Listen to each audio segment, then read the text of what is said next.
Good day, everyone. Welcome to another Quest-i-on. And as we do a little bit of music at the beginning and end. So today the musical choice was My Morning Jacket with the songs One Big Holiday as the first one and I'm Amazed as the second one. So as we do, let's take a look at the lyrics and see what we see. So often there's much more than meets the eye or the ear. So one big holiday. Waking up, feeling good and limber when the telephone it'd ring was a bad man from California, telling of a stone he'd bring and of better days from this town we'd escape. We holler loud and make our way. We all live one big holiday. So what's being said here? What's the holiday? Well, the holiday is like it's that bliss when we step away from the noise and the chaos. When we sink back into our true essence. When we allow the divine to be moving through us in its greatest capacity, or at least the greatest capacity we're able to receive in that moment. So that's what I think is being referred to as far as the holiday. It's a break from the habit. It's a break from the monotony. It's a break from society to encounter that deep energetic field within. So yeah, from this town we'd escape, as in from Babylon. If we holler loud and make our way, we'd all live one big holiday. Some listened and up the river. So we listened and up the river, as in up the river within, the threefold river within, the Ida, the Bengala, the Shishumna, or however you want to view that. This river that goes up the spine, up within. So we listened and up the river and recorded all the sounds, was some shaken and some record playing. All the leather kits were loud. So it's like the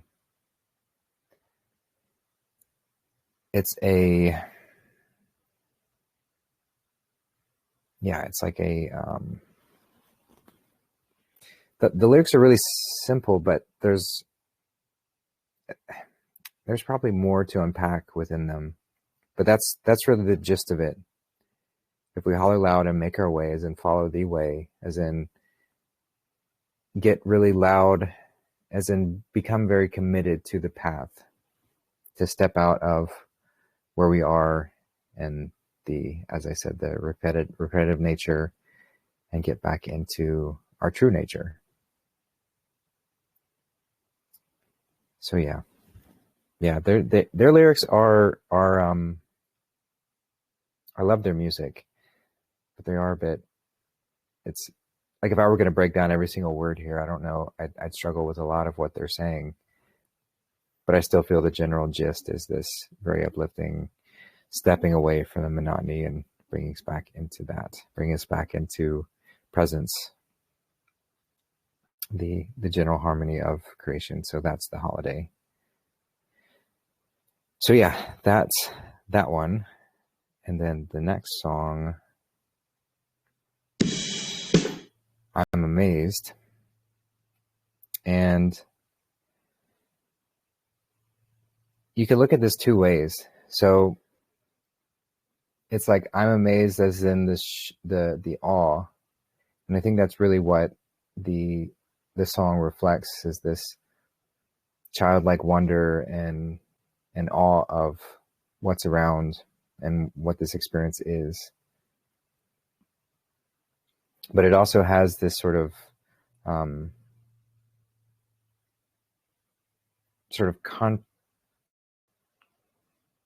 this contrary perspective of, like when it said, we'll just go through it. So I'm amazed at a quiet ocean. I'm amazed at your warm devotion. I'm amazed at what the people saying. I'm amazed by a divided nation.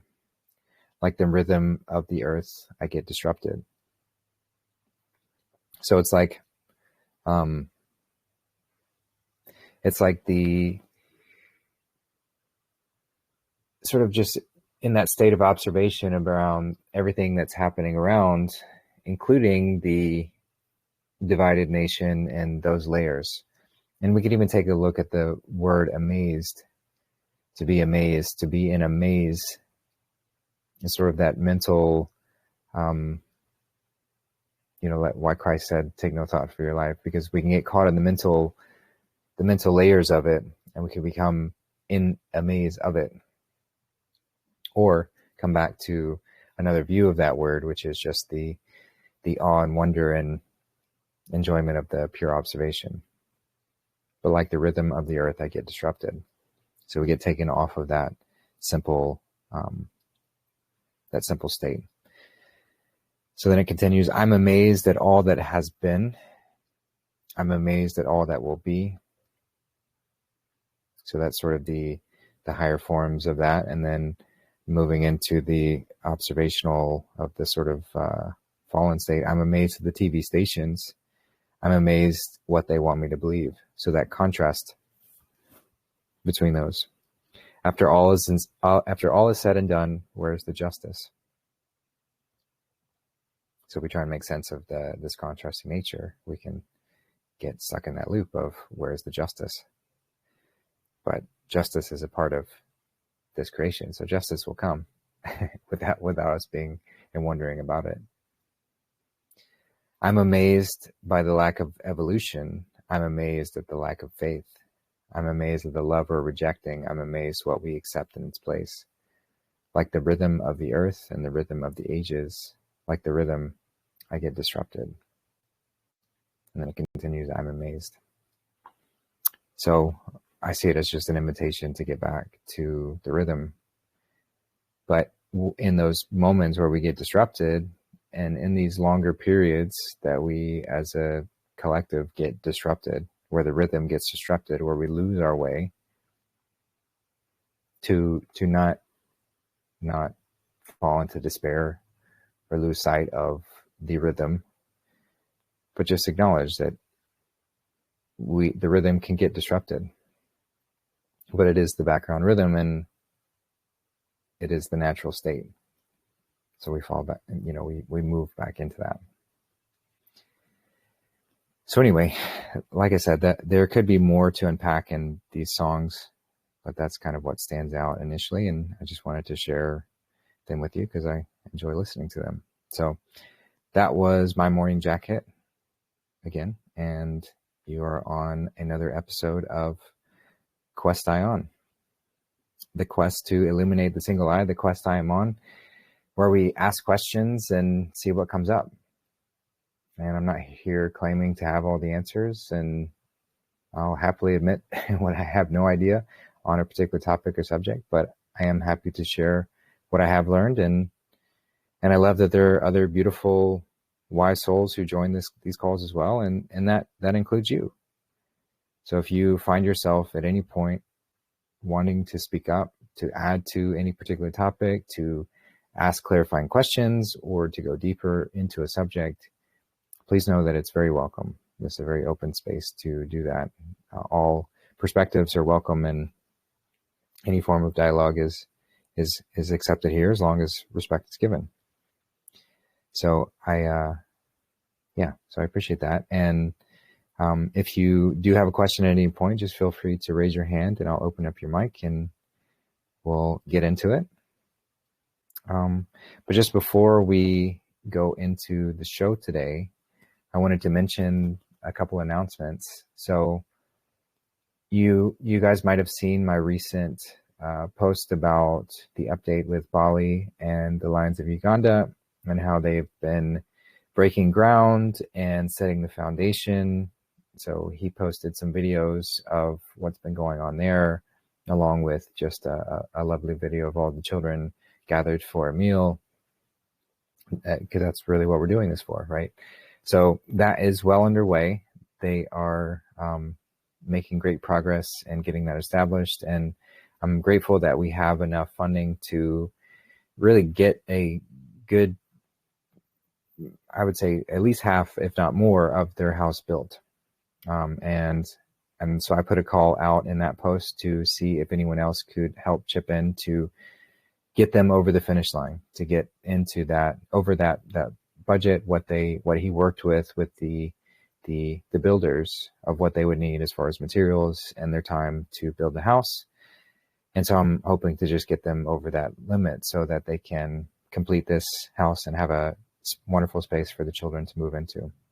So I had a few people respond to that yesterday, and I really appreciate anyone who has chipped in, and even if you're not able to give financially, to just share, to give energetic support, to keep in their prayers, any which way that you can offer is so beautiful. So I'm not suggesting that anyone's not doing anything or should be doing more, but I'm just continuing to put out that call because I have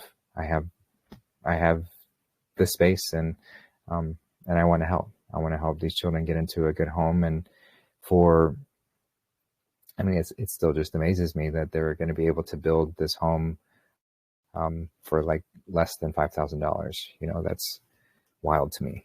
To procure a piece of land and build a home for well under $8,000 is wild. So they just need probably, after the donations that came through the other day, they need about 1,700 more to have enough to finish the home. So if anyone is willing to help out with that, it's so greatly appreciated. You can go to givesandgo.com/Lions of Uganda. I'll pull up that onto the screen here. And so that's very appreciated for anyone who can chip in and help out with that. If you aren't able to do Give Send Go, you can use other means. So this is that site. I set that up for them. And then, but if you can't give through that, then you can go to any of my links on justincarpenter.org/contribute. This is where I receive donations to help out, to do the work that I do, but I'm more than happy to collect and redirect those funds to Bali as well. Just make sure if you do contribute this way to leave a note that you'd like it to go to Bali and the children. So yeah, thank you again for everyone who has chipped in for that. Really, really appreciate it. And wanted to say that the Awaken the Christ Within Summit, which took place this last week, was phenomenal. I can easily say that it was the best online summit I've been to. And I've only watched half of the presentations. I had to take a pause of watching them each day to do some traveling. And so I ended up purchasing the whole catalog myself because I want to have these recordings to revisit and watch. And so, yeah, and the good thing is they just extended the window for the discount. So for the discount of $77, you can have the entire catalog of everything that they presented and all this amazing bonus material, lots of really great discounts to services and other spaces and websites and memberships and things that I've only begun to sort of look through.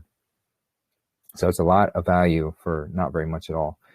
So the good thing is they've extended that discount through the weekend, and they're actually going to have a very generous opening to where anyone, no matter if you've purchased it or not, is going to be able to watch these presentations for free all weekend. So they're going to open up, I believe, either Friday or Saturday and give people the ability to watch any of the presentations that they might have missed during that time window. And that will go through, I think, Sunday evening. And then they'll close that off again. And so if you want to keep revisiting those, then they just ask that you purchase the recordings. But I wanted to mention that. So I'm going to do another post shortly after I do this show about that. So you can find the links to find, to go and watch the presentations and go through all that good stuff. And they really just have been so good. I've been reflecting with some other people who have been watching them, and each one that comes up is just like, wow, this is a great perspective. It's, of course, not every single layer of, there are some layers within kind of like how Aaron feels about certain things. Very minimal, but he still kind of views Freemasons as a bad thing. He's still not quite there with the level earth layer of it and a couple other things, but generally these are quite minor as far as the big picture here. Getting back to the Christ message and getting back to this realization that Christ is truly within all of us, and it's just the highest activation of our true self, our true nature. We're not embodying anything different. We're just remembering who we truly are. And so for that message, I'm so aligned with it, and the information put forward has been so helpful. I've already reached out to a couple presenters who have agreed to come on and do shows on with me, which I'm very excited to do that. So that will probably be in January before we do any of those, just since it's a busy time for everybody as far as family and whatnot. But just to give a sneak peek, I've reached out to both Jenna McClelland, who gave a phenomenal presentation on circumcision and just the destructive nature of this horrific dark blood ritual that's done on men and sometimes women, and how just horrific this monstrosity is that we've just taken as normal in a lot of cultures, including mostly American cultures. And yeah, so she's going to come on sometime in the next month or two to do a presentation on that and her work around it as far as healing that. And then I also reached out to Josh Del Sol, who was helping to facilitate, and he did a few presentations himself. We're still getting clear on what he's going to present on, but I loved hearing him speak and what he's spoken about. So look forward to those presentations. And those are just the first two that I've reached out to. So I do plan on reaching out to the majority of the presenters from the summit to see if they'd be interested in speaking more. So stay tuned for that. A lot of exciting people to work with and speak with. So yeah. So anyway, just to reiterate, I'll be sending out a post. Likely if you're listening to the recording, the post will already be there of where to go for watching the opening for this weekend, where they're going to open all the presentations and recordings for free for people to watch, and also extending that discount if people want to purchase for the future. Well worth it, in my opinion. As I said, I purchased it myself because I think it's just phenomenal to have. So yeah, I'll put that out there in a post, so you'll see that. So anyway, I think that's about it as far as announcements go. So we'll just jump right into the show today. So if anybody wants to start us off with any particular topic or question, I'm very open to that. I do have written questions that I can refer back to, and I do appreciate anyone who does send me written questions, because it's always just nice to have backup in case we need more topics to go over. And I know everyone can't always be here on the lives. It's not always the most advantageous time period during the day. So you're always welcome to send me questions any which way, whether that's via Telegram. My direct is @JustinCarpenter. That's my username. Just be mindful there are scammers, imposters out there that take my name, my display name, and my picture, impersonate me, impersonate my groups and other things, and try and scam people out of money. So just be very mindful of who you're talking to when you do those kind of things. If somebody reaches out to you out of the blue, I rarely reach out to people out of the blue.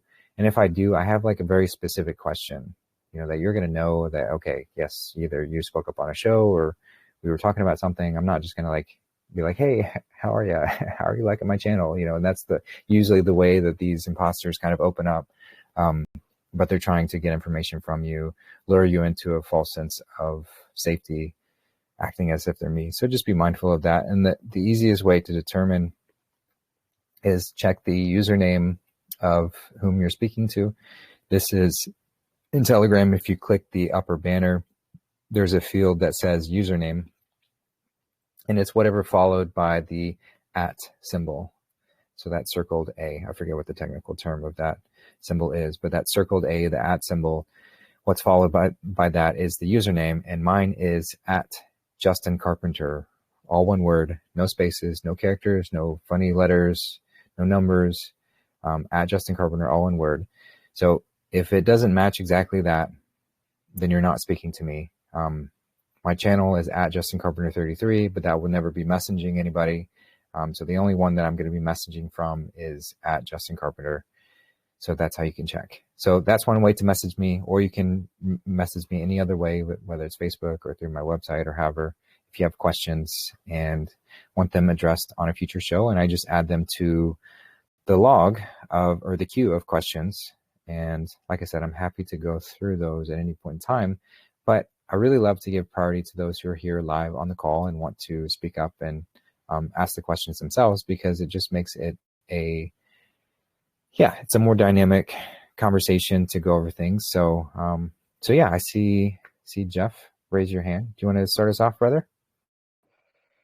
Yeah, for sure. How's my connection? Yeah, we can hear you. Go ahead. Okay, awesome. Yeah, I was just talking with the kids the other day. We need to find a new ornament to put on top of the tree, and I was like, well, I'd like to get a star, and the first thing that came to my mind was like, must be like referring to the Star of Bethlehem. And like I went to a Catholic school when I was young, run by nuns, and I just remember them, saying that it was, the star that guided the wise men, I guess, to find baby Jesus in Bethlehem and all that. And I really didn't know, if that or what the meaning is of that. So I didn't really want to say anything about it. So I was like, yeah, okay, well, we'll get a star. But is it a real star, or what's, there's got to be some sort of hidden message there? Or I just thought you might know something about the Star of Bethlehem. Thanks. Yeah. So that's, oh man, I wish we had Tom Flaherty from All Is a Tom on here, because he would speak to that so well. If anyone knows I'm drawing a blank on it, and this is a good time of year to remember, but basically the configuration of the stars during the solstice and the way that the sun stops moving for 3 days, where it essentially quote unquote dies and then is born again, where it starts to move. And how you can measure this is if you take the time that the sun sets each day. So as the sun sets and is going over the horizon, which is not going over a curvature, just to clarify, which I know everyone here, it's just the depth. It's the ability for our eyes to be able to see that far. It's the range of perception. So when it's leaving this horizon, your eye zone, when it's leaving your eye zone, at that time each day, the trajectory, or that point on. So if you're standing at the same point and you're looking out over the horizon and you're mapping where the sun is setting, for those 3 days, or for every other day of the year besides the winter and summer solstice, the sun moves consistently. Each day it's incrementally moving one direction or another, depending on if the days are growing longer or shorter. But for those 3 days, it stops and it lands at the same exact spot each of those days. And there is a star formation that makes like a cross in the night sky during the solstice times. And I'm just doing my best here. I don't have all of that right in front of me, nor in my direct memory at the moment. But there is a star configuration that is represented during this time of year. And that's what's being alluded to when the three wise men were following this star pattern, because I think two stars actually something to do with it, where it creates like and even more so in certain years, it creates like a very bright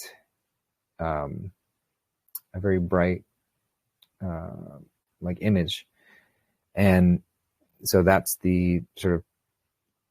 one way to look at what they were following during that time, is this sort of configuration of these celestial bodies in this particular way.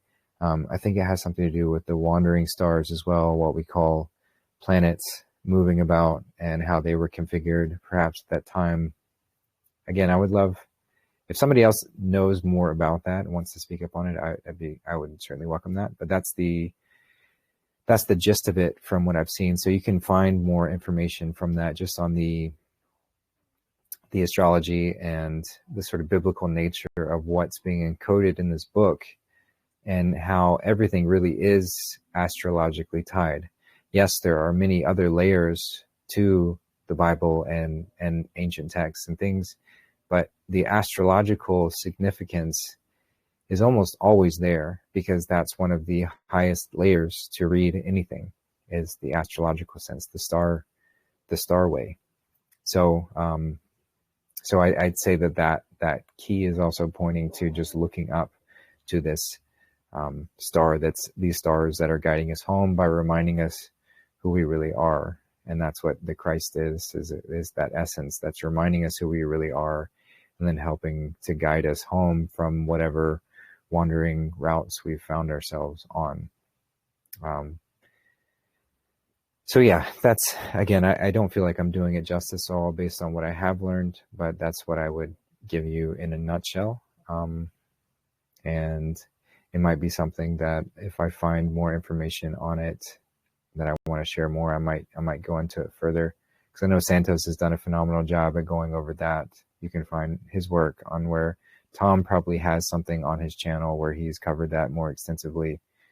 I just don't have it in my immediate memory at the moment. So yeah, that's what I got for that one. And I'll pass back to you to see if you have any more you want to discuss on that, or thoughts on that. No, that's great. I just wanted to have something to, chit chat with the kids about, but no, that's great. Thanks so much, Justin. Yeah, you're so welcome. Cool. Anybody else want to jump in either on that topic or take us in a different direction with a question? You're more than welcome.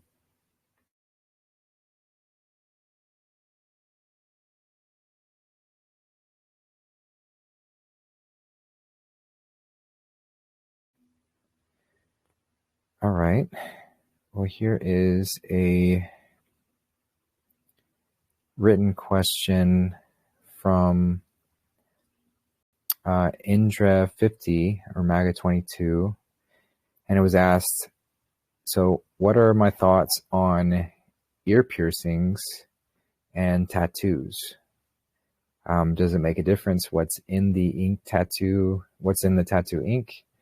So yeah, just what are my thoughts there? So I'll preface with saying that we're all wonderfully expressive, beautiful beings, and part of what we're here to do is to express ourselves artistically, creatively, and who is anybody to really say how somebody should express themselves creatively, artistically? It's no one else's position to mandate or dictate how somebody else expresses themselves.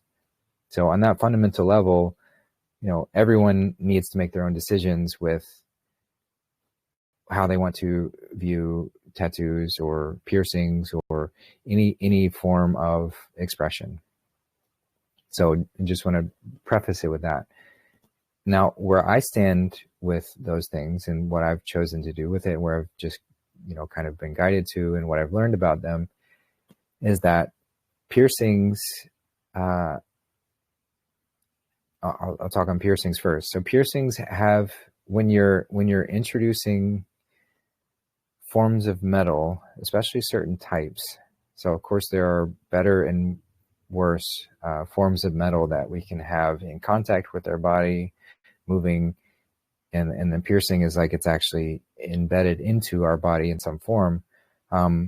Depending on what these metals are, they can have a disruptive influence over the natural energetic movement within our body, because it's like a foreign object, and especially certain cheaper metals and things that, of course, gold and silver and things like that are going to have slightly different, perhaps better resonance and maybe even some benefit that I'm not as experienced with. But certainly other forms of metals are going to interfere with that energetic movement throughout our body. So generally, I don't feel called to ever get a piercing or to have that resonance disrupted in any way. So I personally don't feel called to doing that, and that's sort of my reasons why. But like I said, if somebody did, then there are certainly better and worse forms of metals that can be used for that.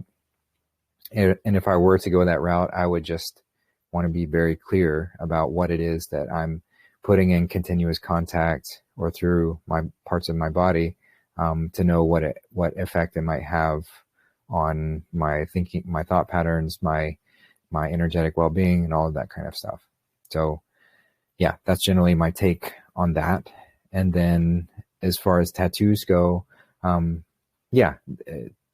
similar in that, for me personally, just it seems like any form of ink is foreign material to my body, and generally there doesn't seem to be, at least what I found, a whole lot of benefit to that type of foreign material staying in my body. So I choose not to. Now, if I were going to, I would certainly be very very particular about what type of ink I was going to use, comparing, what that might do if it was embedded into my skin for a long time. So yeah, it would just be questions that I would ask, and I'd have to get really clear if that ever felt like something that I wanted to do just for that reason. But again, if someone, that's just where I've been called to and been led to. I really don't want to dismiss anyone's creative avenue of finding that way to embody self-expression and move through that. We're all called to do different things in different ways, and as long as no one, I certainly don't agree with anybody being forced to do anything any which way. So no one should be forced to be tattooed or pierced or anything. But if somebody chooses to do that, then, and it's their own choice to do it, then yeah, we should celebrate it, because everyone's freedom to express is a beautiful thing. So yeah, that's just generally my thoughts on that topic. But I'll just leave that there and see if anyone wants to chime in, take us any which direction, or yeah, we'll go from there. So I'll pass it off.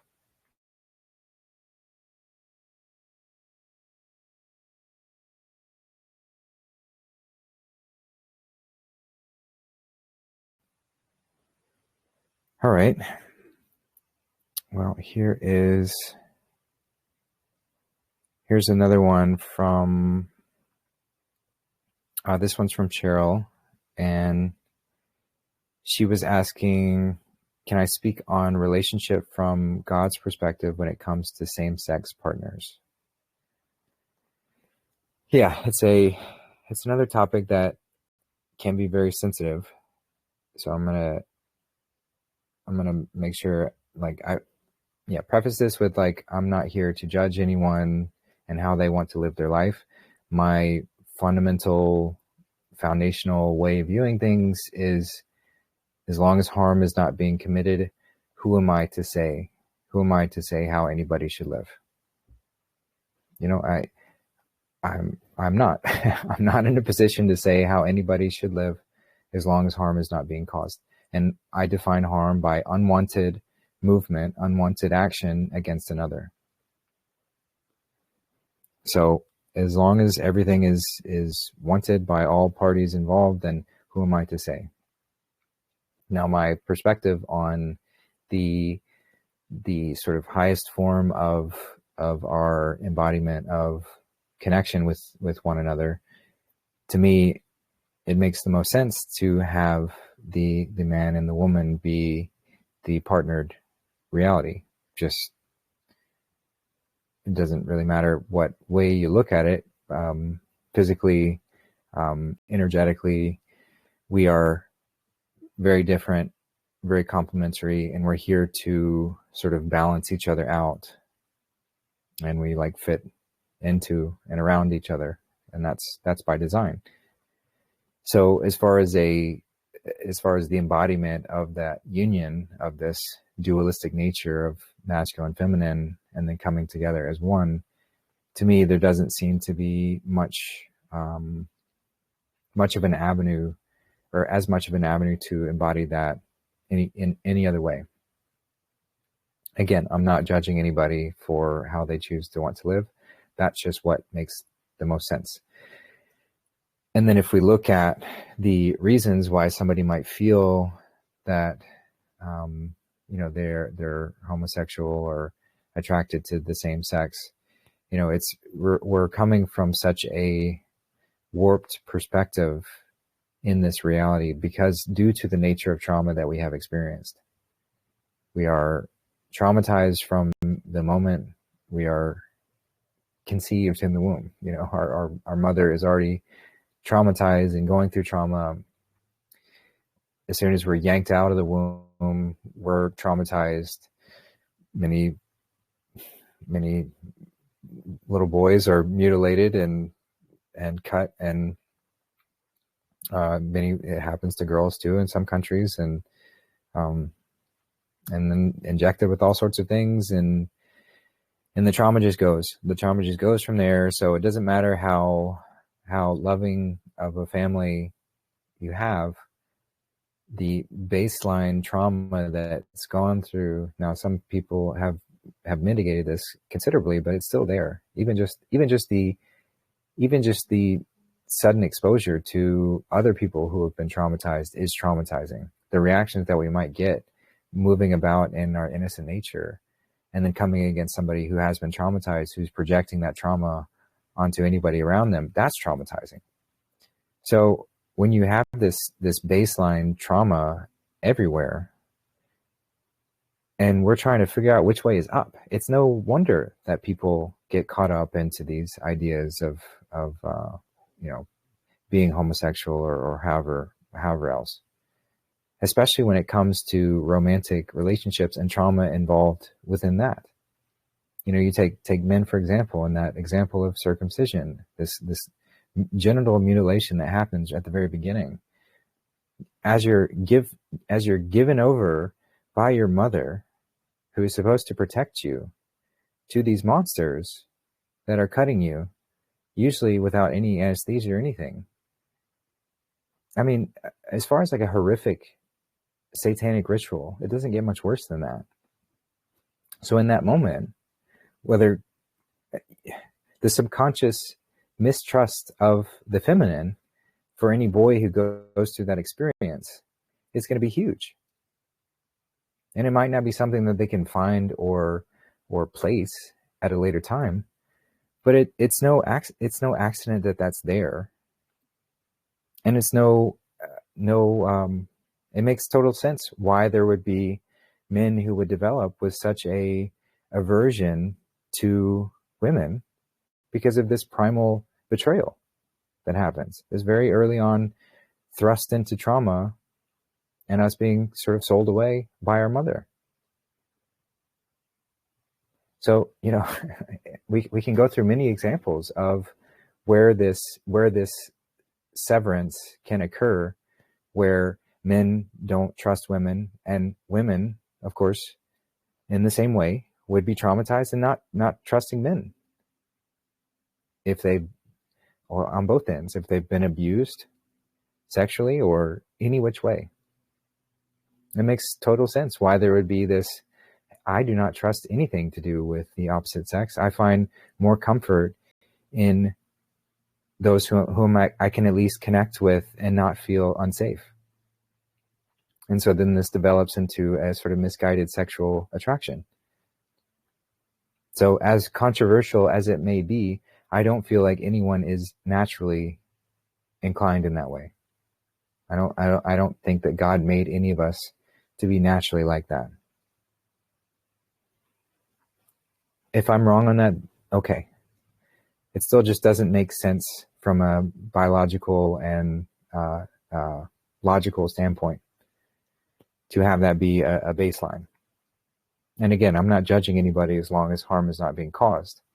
However, my perspective on that is it's due to the inordinate amount of traumatizing that happens in our entire lives.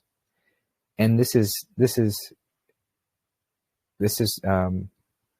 shown in the data. people who live in cities and live in cities where people are on top of each other, and the sort of hedonistic, over-sexualized way is much more common, have a much higher likelihood of being homosexual. People who come from very traumatized families have a much higher likelihood of being homosexual.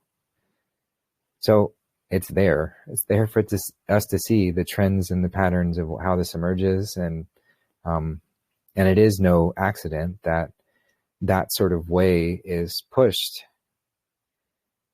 by those seeking to degrade a society and to further push us into accepting things all the way down to pedophilia. And then later on, it's like, oh, well, now maybe they'll accept just overt child sacrifice, which is what has happened in some of our darkest moments.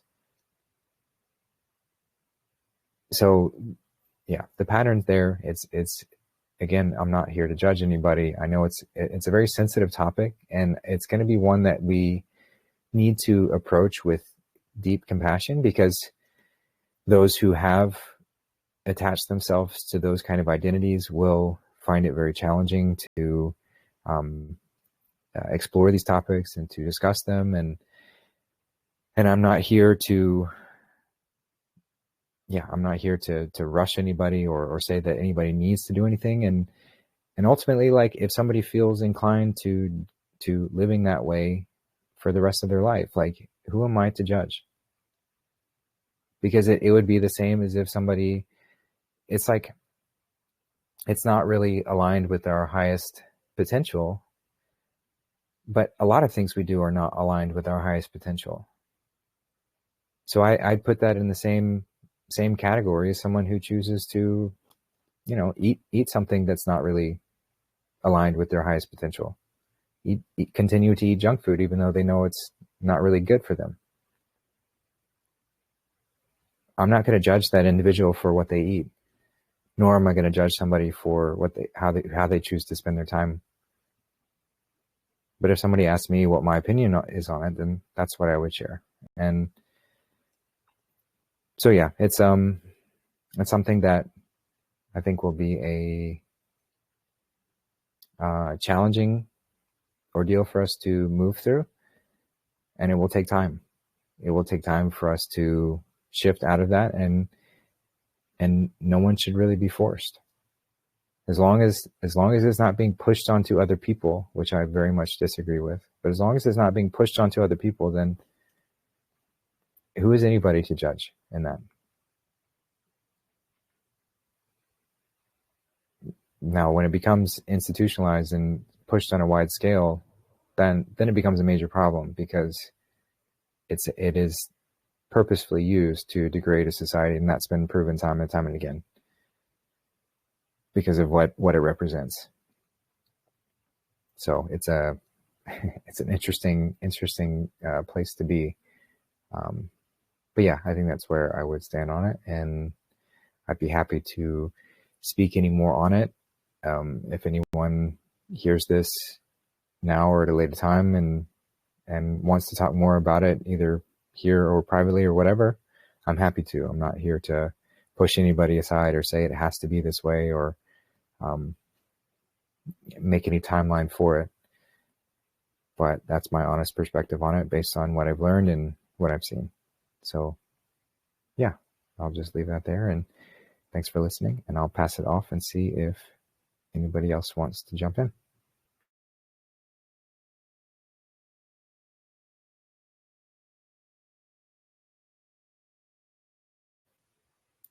Hey, Jill, go ahead. Hi, Justin. Hi, everyone.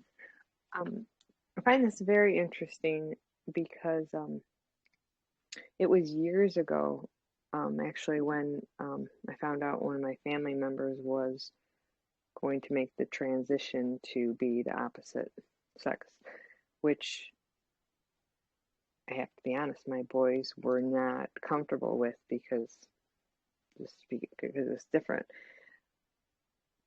But at that same time, I had gotten into listening to a lot about our Akashic records, and I think it was like Dolores Cannon, and doing like like quantum regression.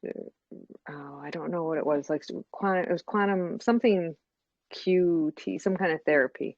In any case, it was the same as the Akashic records, and I had heard that, and it kind of makes sense to me if but that's if someone believes obviously we're in the loop of reincarnation.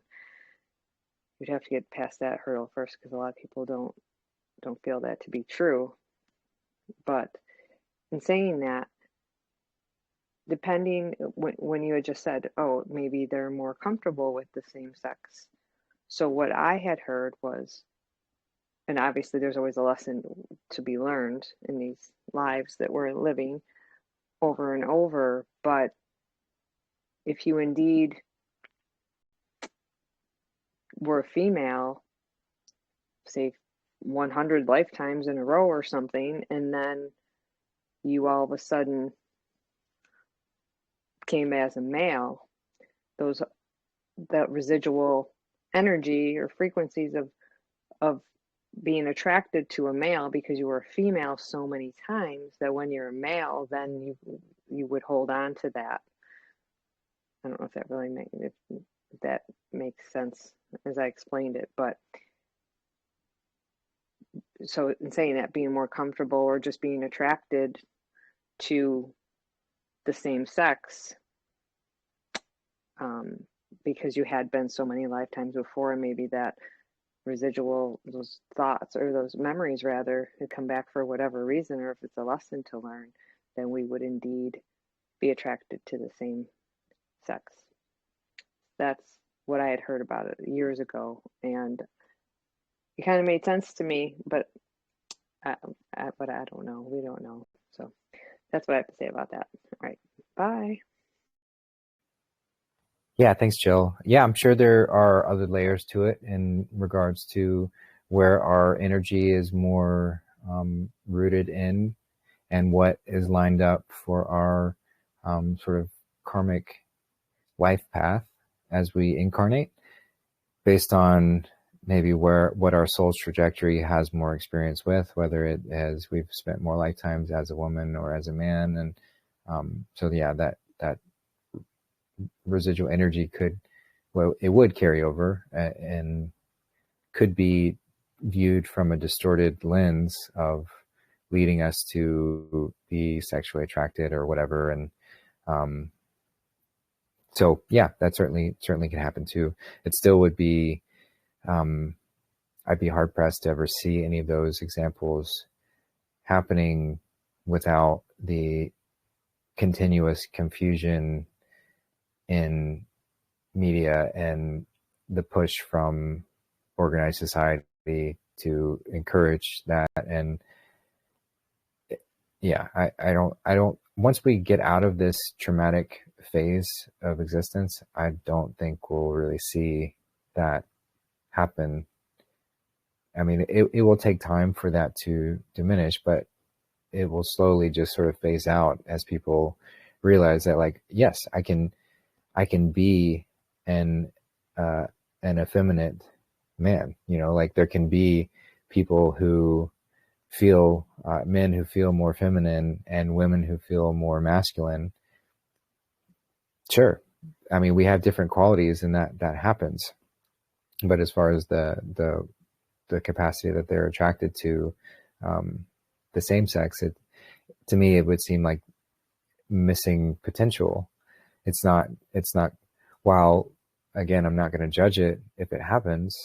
It's just objectively, it's going to reduce the trajectory for that soul to find the match from the opposite sex of what they chose to incarnate in this lifetime, without being attached to perhaps what happened in previous lifetimes.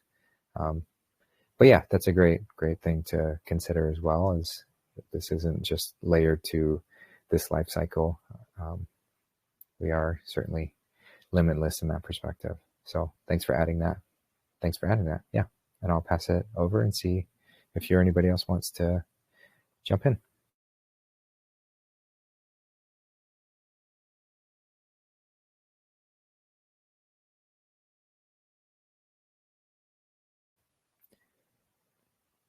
right. Well, this one is from Brian. Oh, wait, here we go. Pause on that one. So I see Sarah. Go ahead. Hi, can you hear me all right? Yeah, loud and clear. Okay, great. It's been a long time since I've been able to connect with the call, so it's great to be here today. I just wanted to share something about I think it was about 10 years ago. One of the places where I was living, there was several apartments, and one of the apartments in the same building, there was a family, and there were two daughters. Oftentimes after school, a lot of these kids would come out and want to hang with me. They were actually three girls, two sisters from one family, and then another girl from another family. So these were families where a lot of the kids' parents were working, like both parents were working. And anyways, these girls, two of them were named Emma and Grace, and they were very, very different, and very, one of the girls was very, very, you'd say, more feminine, more into girly things, like what would be considered girly things. Anyway, these kids, I really enjoyed having them come after school, and they did dress up, they did all sorts of things. It was like just a couple hours every day before they go down to their parents for supper. Anyway, many years later, like this last year, I was visiting in Lunenburg County, which is nearby, 2 counties over. I'm living in Shelburne County now in Nova Scotia. And I was in a cafe, and I walked in, and the cashier was kind of looking at me with these bright, sparkly eyes, and I was recognizing the spirit of this being. And when I got close to cash out, what was spoken to me was, "I remember you."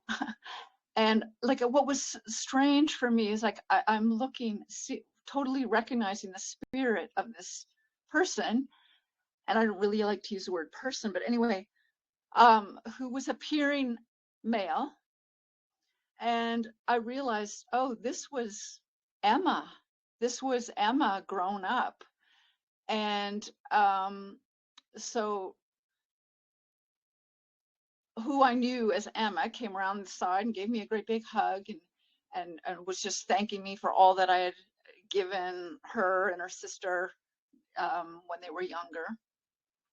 But then Emma went to say to me that she was no longer a she, that she was a he, that Emma was now had renamed, okay, this is the whole pronoun thing, himself, herself, Elliot. And anyway, it was quite, for me, traumatic, actually. I will say it was traumatizing to me to see somebody who had done this transition clearly, who had, and then actually we ended up having an open conversation about the whole thing, about the hormone therapy, and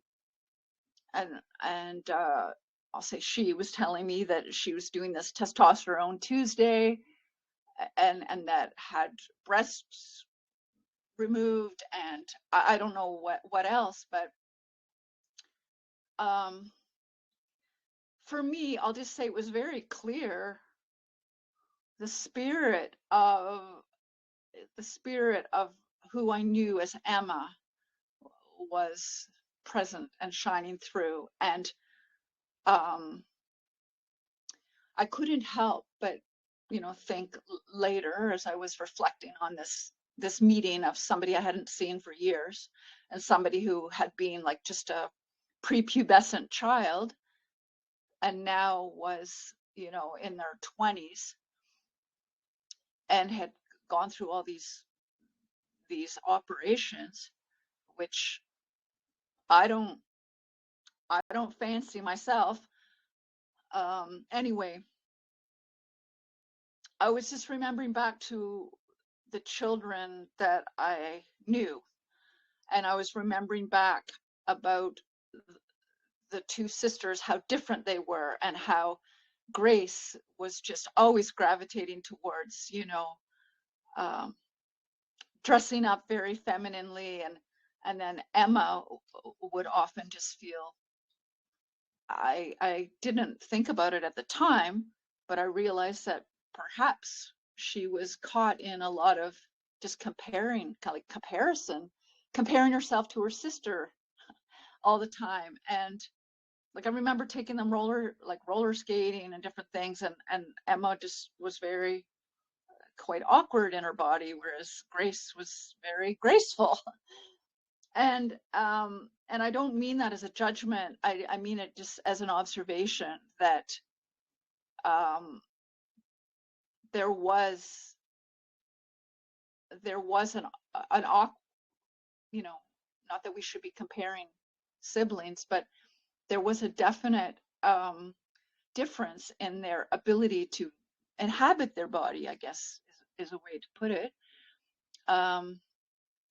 Anyway, I just thought I would share that story, and I realized that just that whole thing, like I'm disturbed by hearing expressions like testosterone Tuesday, that somebody who I viewed in her innocence and as a unique being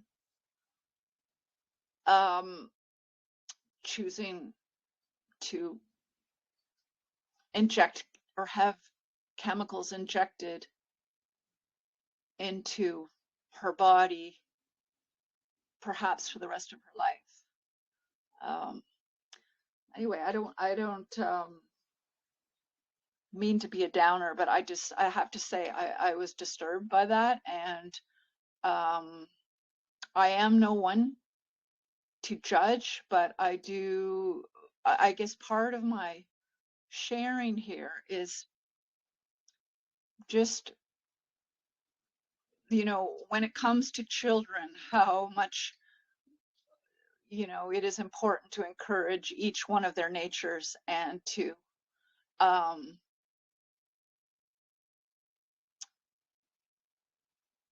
notice when we are comparing, because I certainly realized I did compare the two, and it's okay to compare, but also to just really invite out the natural spirit expression of each one of us is important.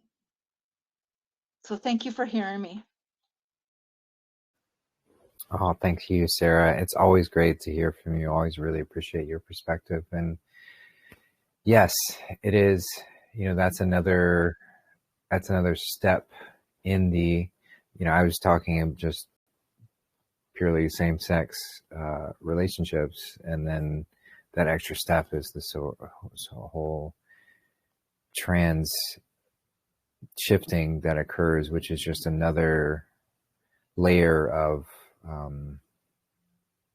trauma-induced psychosis. I mean, and it is very challenging because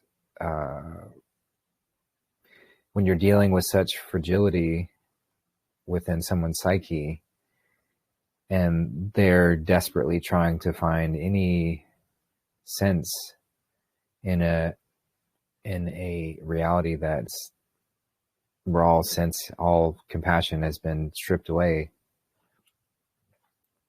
It's like the care around not wanting to be too harsh or abrupt and drive someone into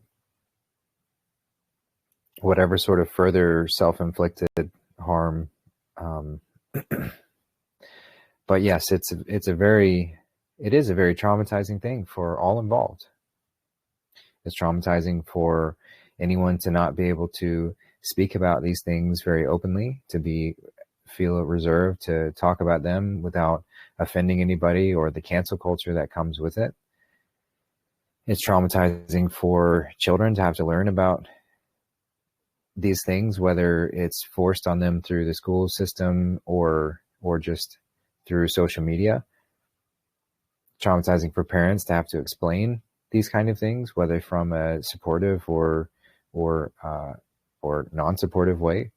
Either way you navigate that, it's very challenging to move through. And then this whole industry built around it that's making money preying off people's traumatic responses.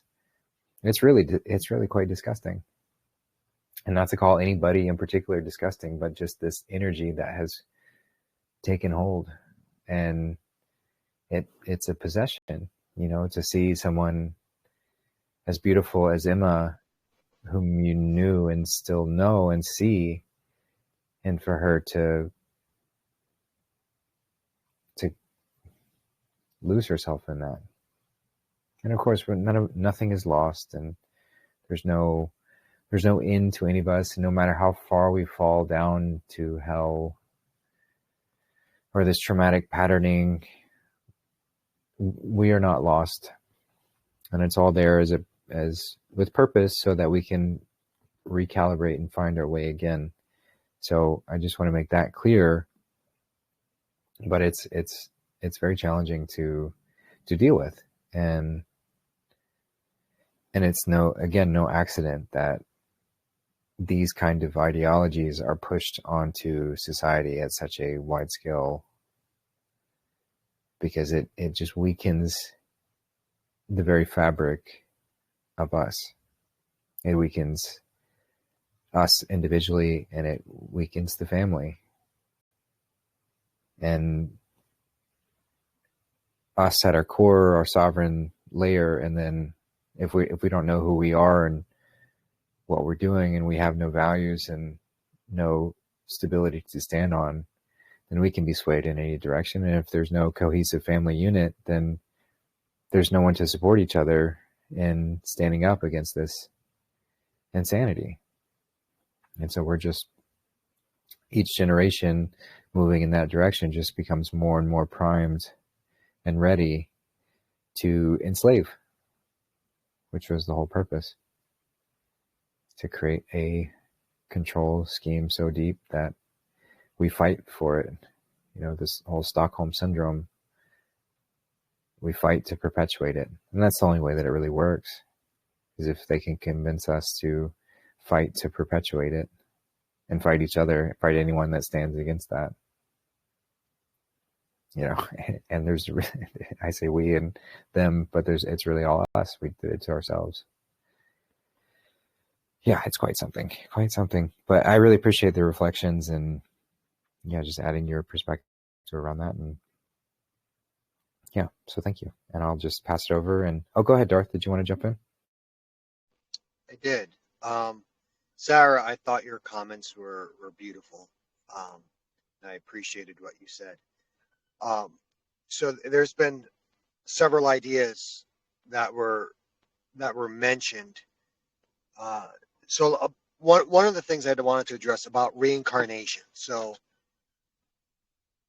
have we reincarnated as the opposite sex? And I think that to help understand the process, the past lives that when we say, oh, this is my past lives, it's a misunderstanding of the process, because even the life that we're living now is not our life. We are a manifestation of the absolute divine. It's God's life, and God is simply living this life through us now. And our ability to access other lives that God has lived is simply a matter of compatibility of frequencies. And from the life that we're living now, and from each of our minds, we are capable of accessing every other single life that has ever lived. However, it's easier to access the lives that are the most similar to the one that you're living now. So if there is a man and this man finds it easier to dial in to other female lives that God has lived, then that would simply be an indication that the energy within that man is of a feminine nature. And however, every man has an access point within his mind of the feminine energy, and every female has an access point within her mind of the masculine energy. So it's not a matter that oh, I'm gay now, or I'm transgender now because in my past lives they were female. No, you're able to access those past lives because the energy within you now is distorted. And to say that the energy is distorted, that is a proper thing to say, for the reason that all energy originates from the absolute divine source. However, every energy that is spoken by God falls into two categories. Okay? That which is proper and that which is improper, that which is symbiotic and that which is parasitic, or that which is Christ and that which is against Christ.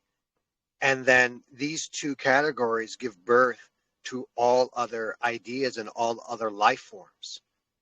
And so there is such a thing as truth, and there is such a thing as goodness, and these ideas are in fact universal.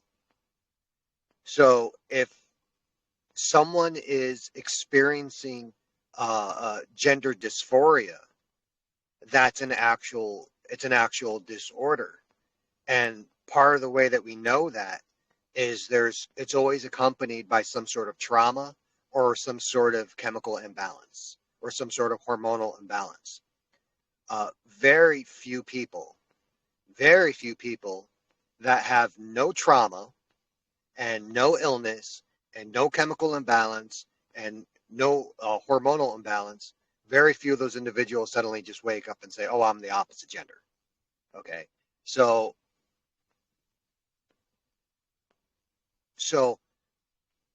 but we need to make the distinction between the condition and the person. So while we can say, well, gender dysphoria is an illness, it's an indication of damage or malfunction, that has nothing to do with the value of the person that's experiencing that condition or that state. So there are many, many people that struggle with homosexuality or transgenderism, but they're still good people. But that has nothing to do with the state. The state is itself an indication of damage. And then the other danger is that if each of these states are an energetic condition, then what sort of entities are the most compatible with transgenderism or gender dysphoria? Well, the entities that are compatible with that are demonic parasitic entities. And that's why they try to encourage that condition or state, because they're trying to dial your phone number, right?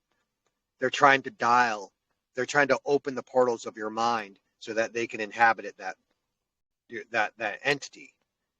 It makes it easier for demonic possession. So there is such a thing as goodness, and there is such a thing as truth.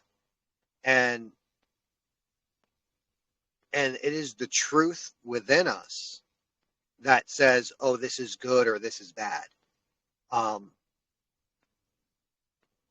And that's how we know. So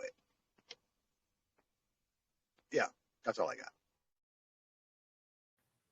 Yeah, that's a great thing to bring up as well. The distinction between, it's not to paint a wide brush and say that, oh, if somebody's like this, it means they're not good people or anything like that. But it is an avenue for that, as you mentioned, the parasitic entity or the demonic thought forms, the programming, whether it's physical or mental or spiritual, it doesn't matter. Those forms that can invade, that's some form of agreement that individual is making to leave that door open for that invasion to occur. And just the same way, if someone's choosing to still eat flesh, for example, eat meat, it's leaving that door open for parasitic entity to infiltrate physically through the parasites that are in that, but also just the energetic sort of imprint that leaves, the sort of more carnal, animalistic nature embedded in the body. But I'm not sitting here claiming that all people who eat meat are bad people. There are very good people who still choose to eat meat. So it's just these layers to examine. Okay, how many unconscious contracts am I making that are leaving me more susceptible for parasitic entry, for demonic possession to enter into my space? And we all engage with them in some form, and it's all on a spectrum. So I'm not saying that, but the more that we can become conscious of them and not just have them be unconscious patterns, then when I engage with something like that, then I'm more able to sort of unwind those trends or those patterns within me that leave that avenue open for those parasitic entities to take over. And slowly over time, as I continue following the way, those all fall away.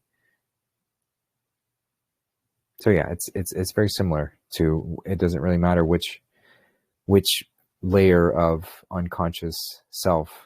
It's all there as a sort of refining point, and we could look at it as like a test or just an avenue for us to improve, so that I don't have this ability for external influence to take over and shift and take me away from my Christic nature, my highest will.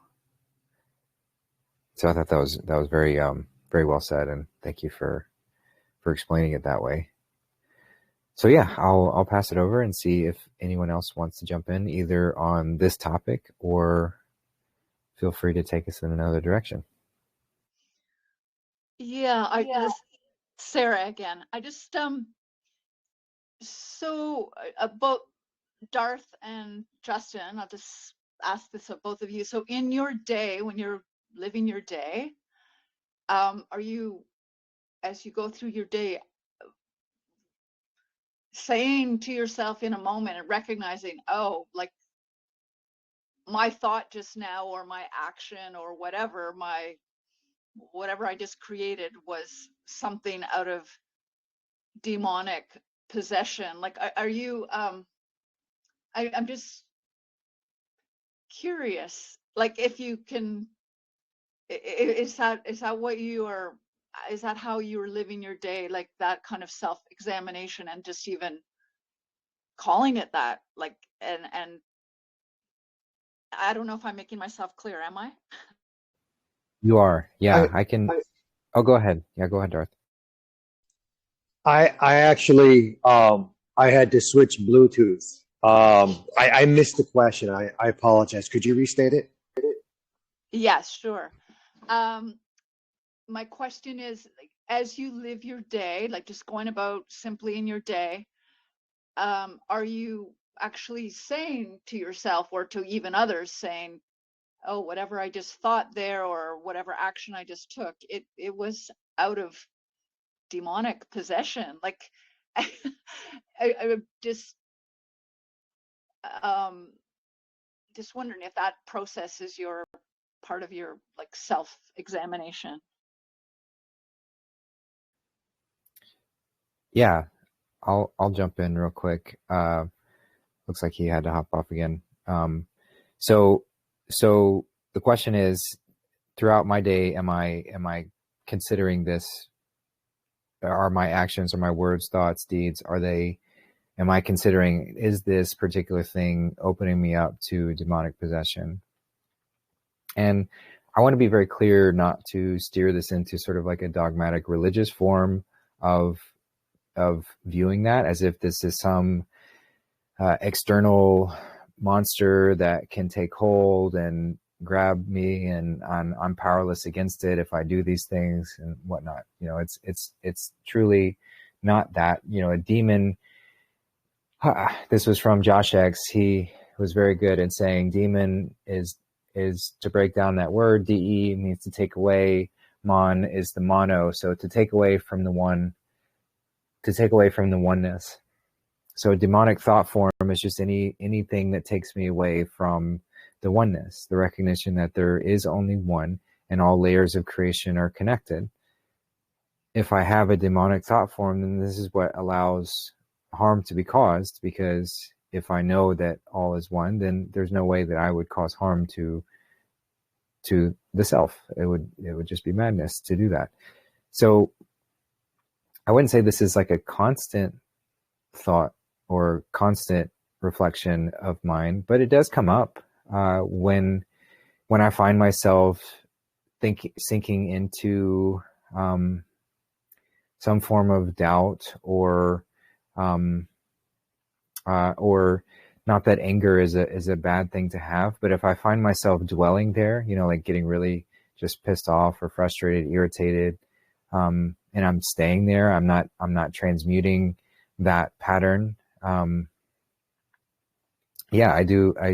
become mindful that, okay, this is a pattern that leads me open to further and further falling, which is the demonic sort of possession taking over. So I can sort of subtly feel, because there's really only two, right? There's the Christ and the Antichrist. There's only these two natures, and really there's only one. There's one, and then there's the absence of it. So there's the Christ, and then there's the absence of it. So I can feel when I'm slipping into the absence of the Christic nature. And I'd say it happens most often when I'm engaging in thought, and not that thoughts are a bad thing, but they do leave us open to spiraling into those kind of patterns where I am more susceptible to demonic thought forms. So yeah, I'll catch myself in that. I'm like, okay, I feel myself stepping out of my Christic self.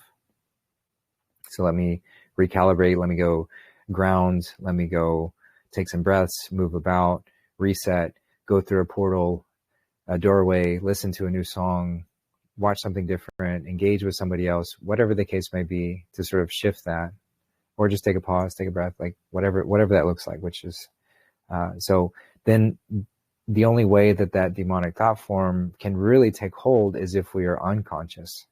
So as long as I'm staying conscious, then, and keeping the light on, there's no room for the shadow to creep up behind me and grab me and take me under. It might trip me up a little bit. And at that, I bow in gratitude at the opportunity to better the self, I better myself for whatever it is that I tripped out for, or however I was engaging in that moment. So yeah, it's sort of like a playful, not always, but I try and stay in a playful attitude around it, and laugh with God when I have moments where I slip and, lose sight of that, or fall into this, like more of a depressed state, or a despairing.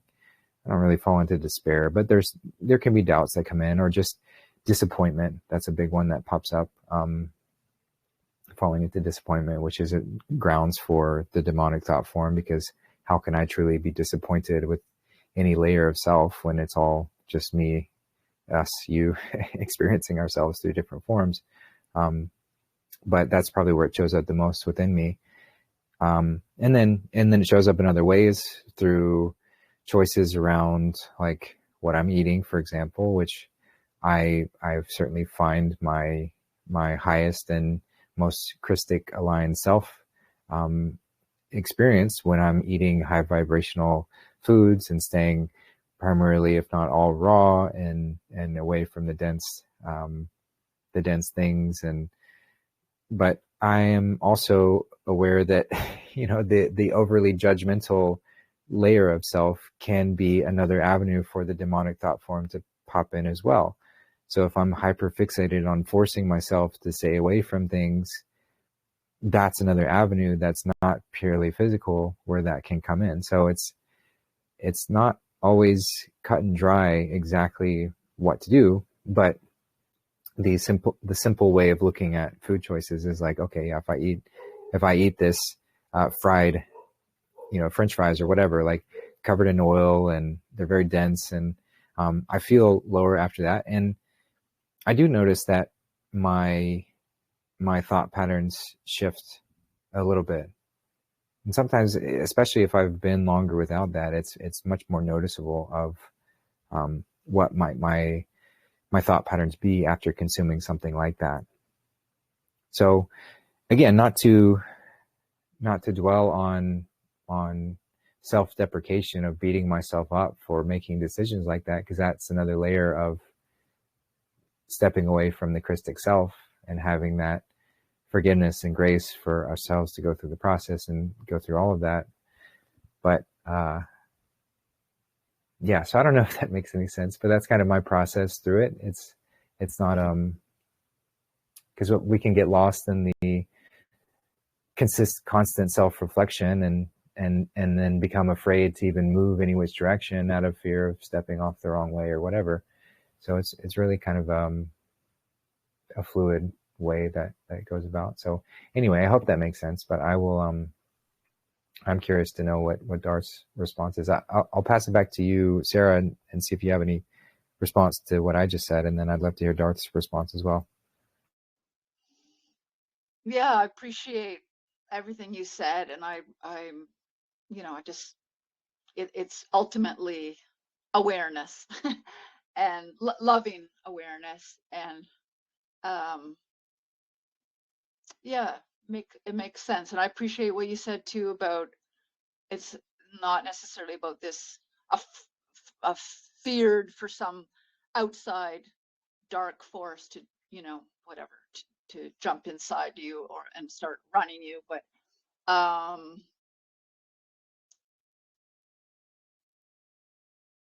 yeah, I don't know if Darth is still there. Does he want to? I am here. Okay, go ahead if you like. So I'm going to take the angle of the Apocrypha has a lot to say on this, and what the ancient Essenes and Gnostics believed about this is you have the monad, the absolute divine goodness, the real true God, and this God is speaking all beings into existence, including the Christ and the Antichrist or devil. And the Christ creates true reality, the true earth. However, you have the Antichrist or the demiurge that creates a counter reality, a false version of reality, and they both look very similar. And as humans, as manifestations of the divine, we have the conundrum: which reality am I walking in? Am I being animated by the Christ or the Antichrist? Is it angels thinking in my head and speaking through my mouth and moving my body, or is it demons? Who's talking inside me? Who's animating? And so we have the choice. And so there were 5 keys that the Christ gave in his teachings that was taken out by the Catholic Church, by Rome. And you find these keys scattered throughout the Apocrypha. So the first key was to recognize the light within. Because the divine, when you recognize the divine, then the divine recognizes you. Okay, so there's the saying, when you peer into the darkness peers back, right?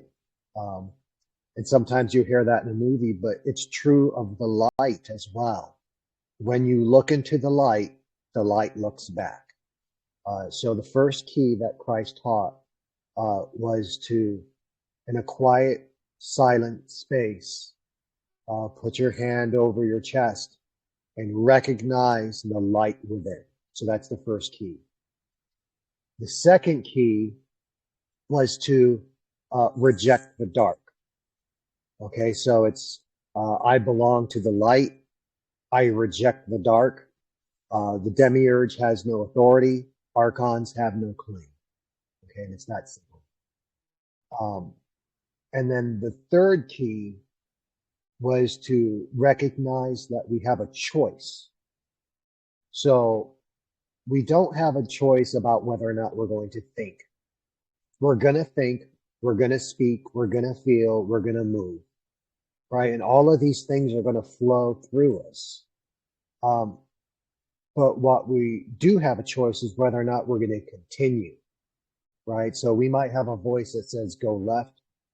We might have the idea to go right, but we have a choice whether or not we actually do it. And so at any given moment, we're going to ask ourselves, if an idea flows through you or an emotion flows through you, ask, is this the Christ or is it the Antichrist?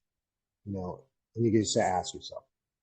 And just recognizing that you have a choice is a great source of power.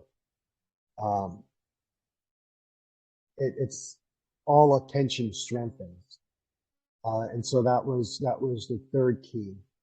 The fourth key was to break the loop.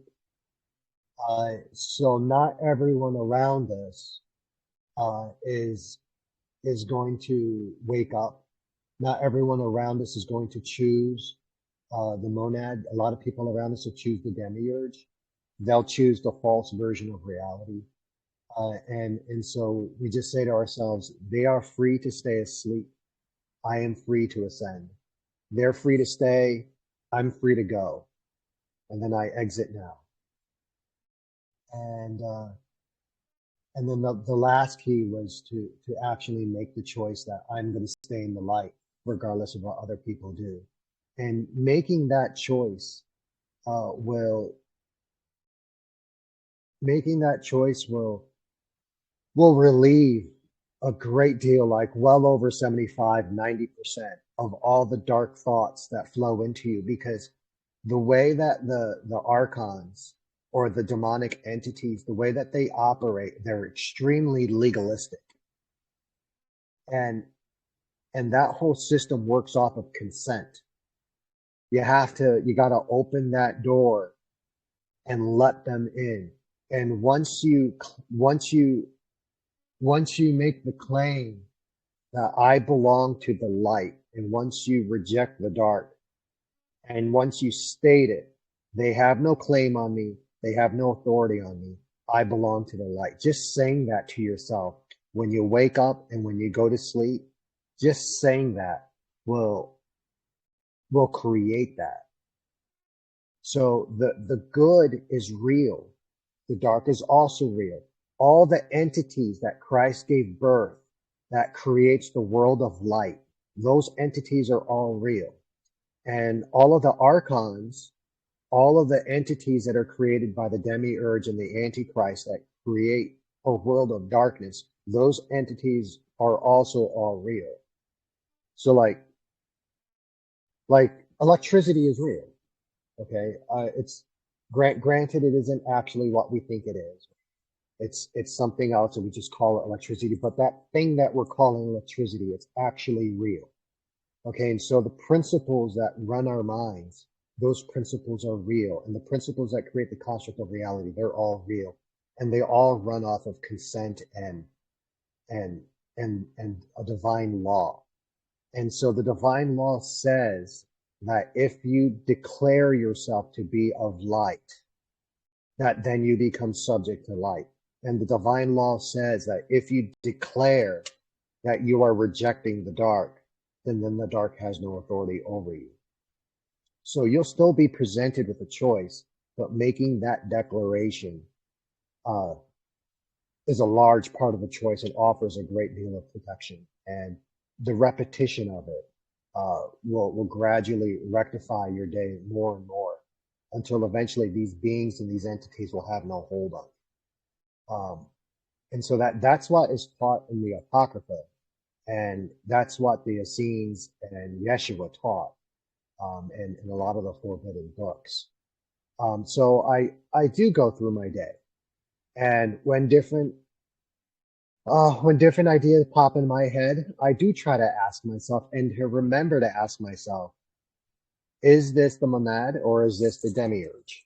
Is this the Christ? Or, and I also, the other thing that they taught is different sayings that you repeat over and over to yourself throughout the day to keep the speaking mind busy so that there's no room for evil to come in. And I do that. I practice that myself as well. But the important thing is that if you are declaring that I am of the light, then you are declaring that you're going to live by faith and not by fear. See, people that live under the authority of the demiurge, because they're under that legalistic system of the demiurge and not living by faith, then they have to live by fear because there's no forgiveness in that legalistic system. And so then there's all these stacked up consequences of all the mistakes they've ever made in their life and all the unfortunate circumstances around them. And there's no forgiveness and there's no salvation in that. And that just kind of leads to death and to destruction and dismay and all the terrible misfortune.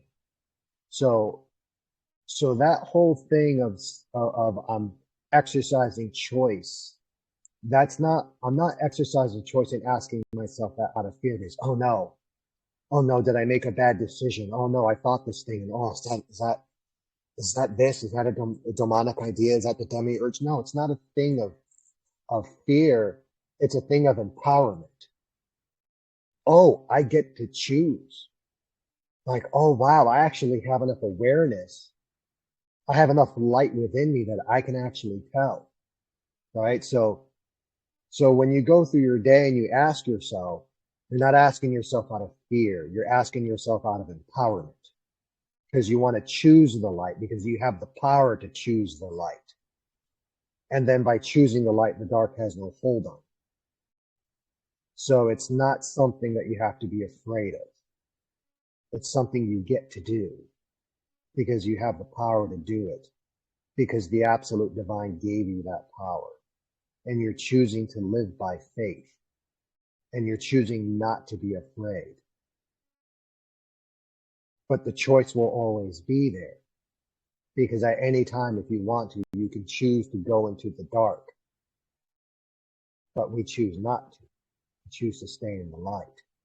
And everyone else around us, they also have that choice, even if they don't know it. And they are free to stay asleep, and we are free to ascend.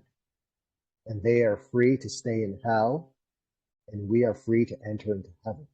And that's the choice that we're going to make. That's the choice I'm going to make. And everyone else can make whatever choice they want. But it's not one of fear, it's one of faith.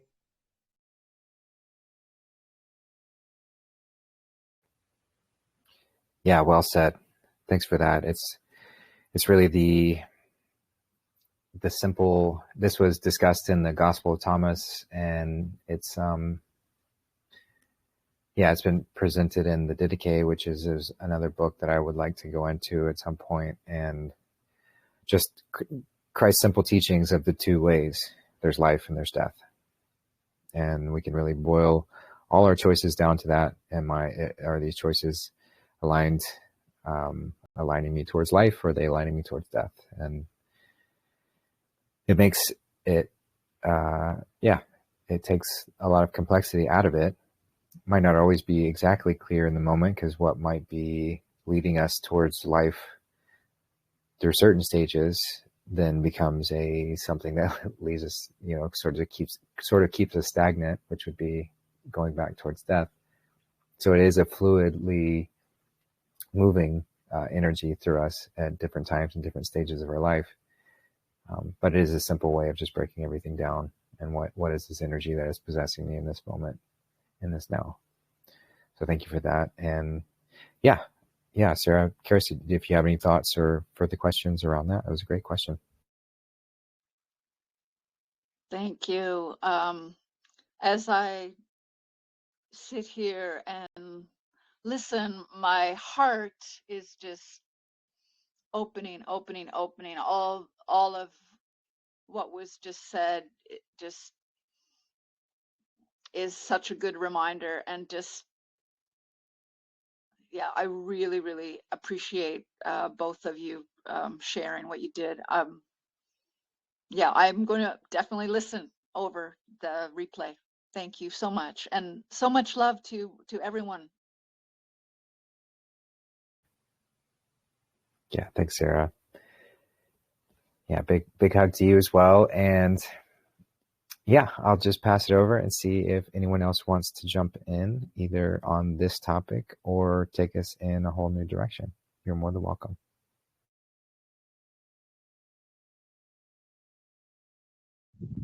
If I could just say one last thing about the choosing. The choosing is like driving a car. You get in your car, you get in the car and you get behind the wheel, not because you're afraid, but because you want to go somewhere. So we're paying attention to the thoughts that are going through our head, not because we're afraid of them, but because we want to enter into heaven. And so we're taking ownership of the steering wheel in our mind and just deciding to go toward positivity. It's not because of fear. We're taking control. That's all it is. Yeah, exactly. The stepping into consciousness, stepping into awareness, which just means we're consciously staying in the driver's seat, not letting the unconscious patterns take over. Yeah, good point. So I'm not going to, please don't feel put on the spot, Tom, if you're busy doing other things, but I do see Tom hopped on the call, and I'd love to revisit the first question, because I know he would do a great job at answering. Again, no pressure if you're busy doing other things, but we did have a question around the star that the three wise men followed, and to go to the Christ, and what that's represented in the night sky around that time. And I gave a quick example.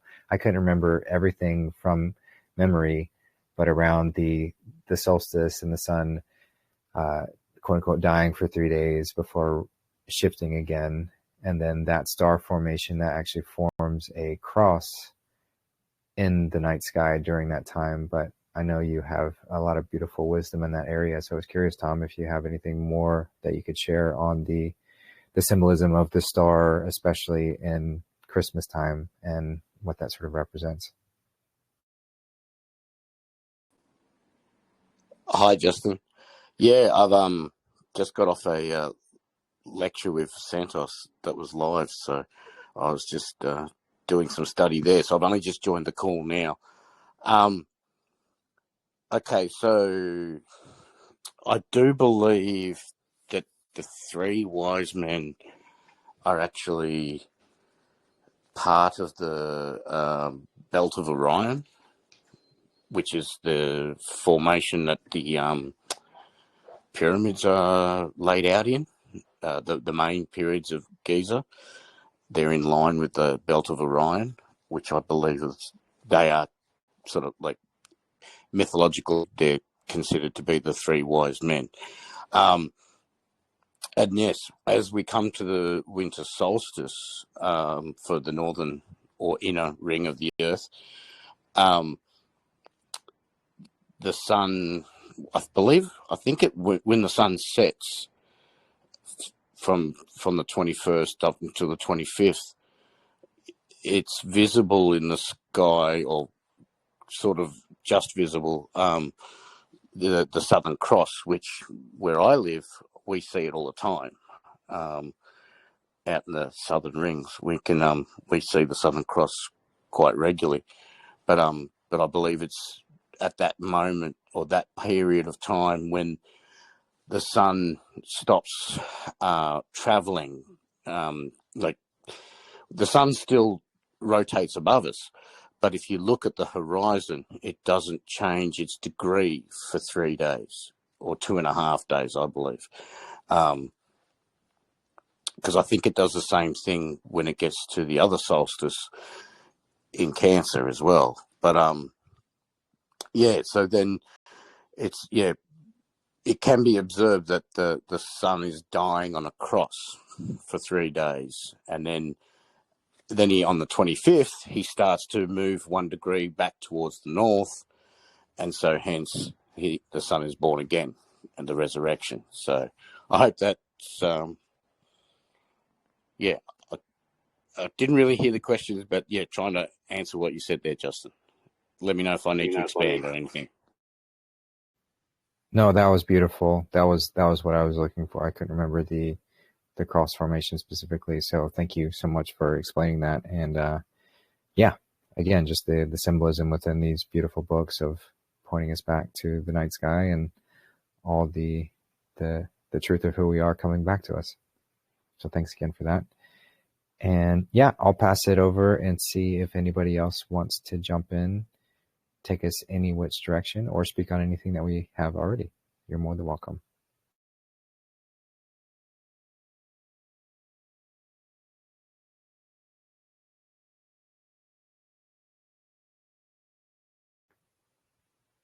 All right. Well, this one is from Brian, and he asked, in a recent podcast he watched, they were saying all weather is man-made, including rain via cloud seeding. How true is this, or is weather after the flood all natural? So it's not one way or the other. I mean, ultimately, man-made,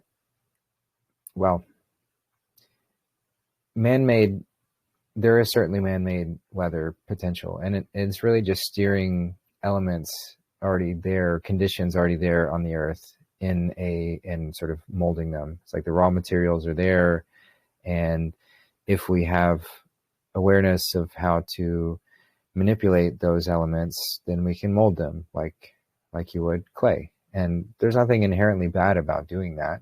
The consequence can be big, so care needs to be placed on whom is affected by these things, and the lack of transparency around these programs which is coming out more so, very, very much so, every minute, every day. There's more information coming out about man-made weather and all of that. So when we are living in a harmoniously aligned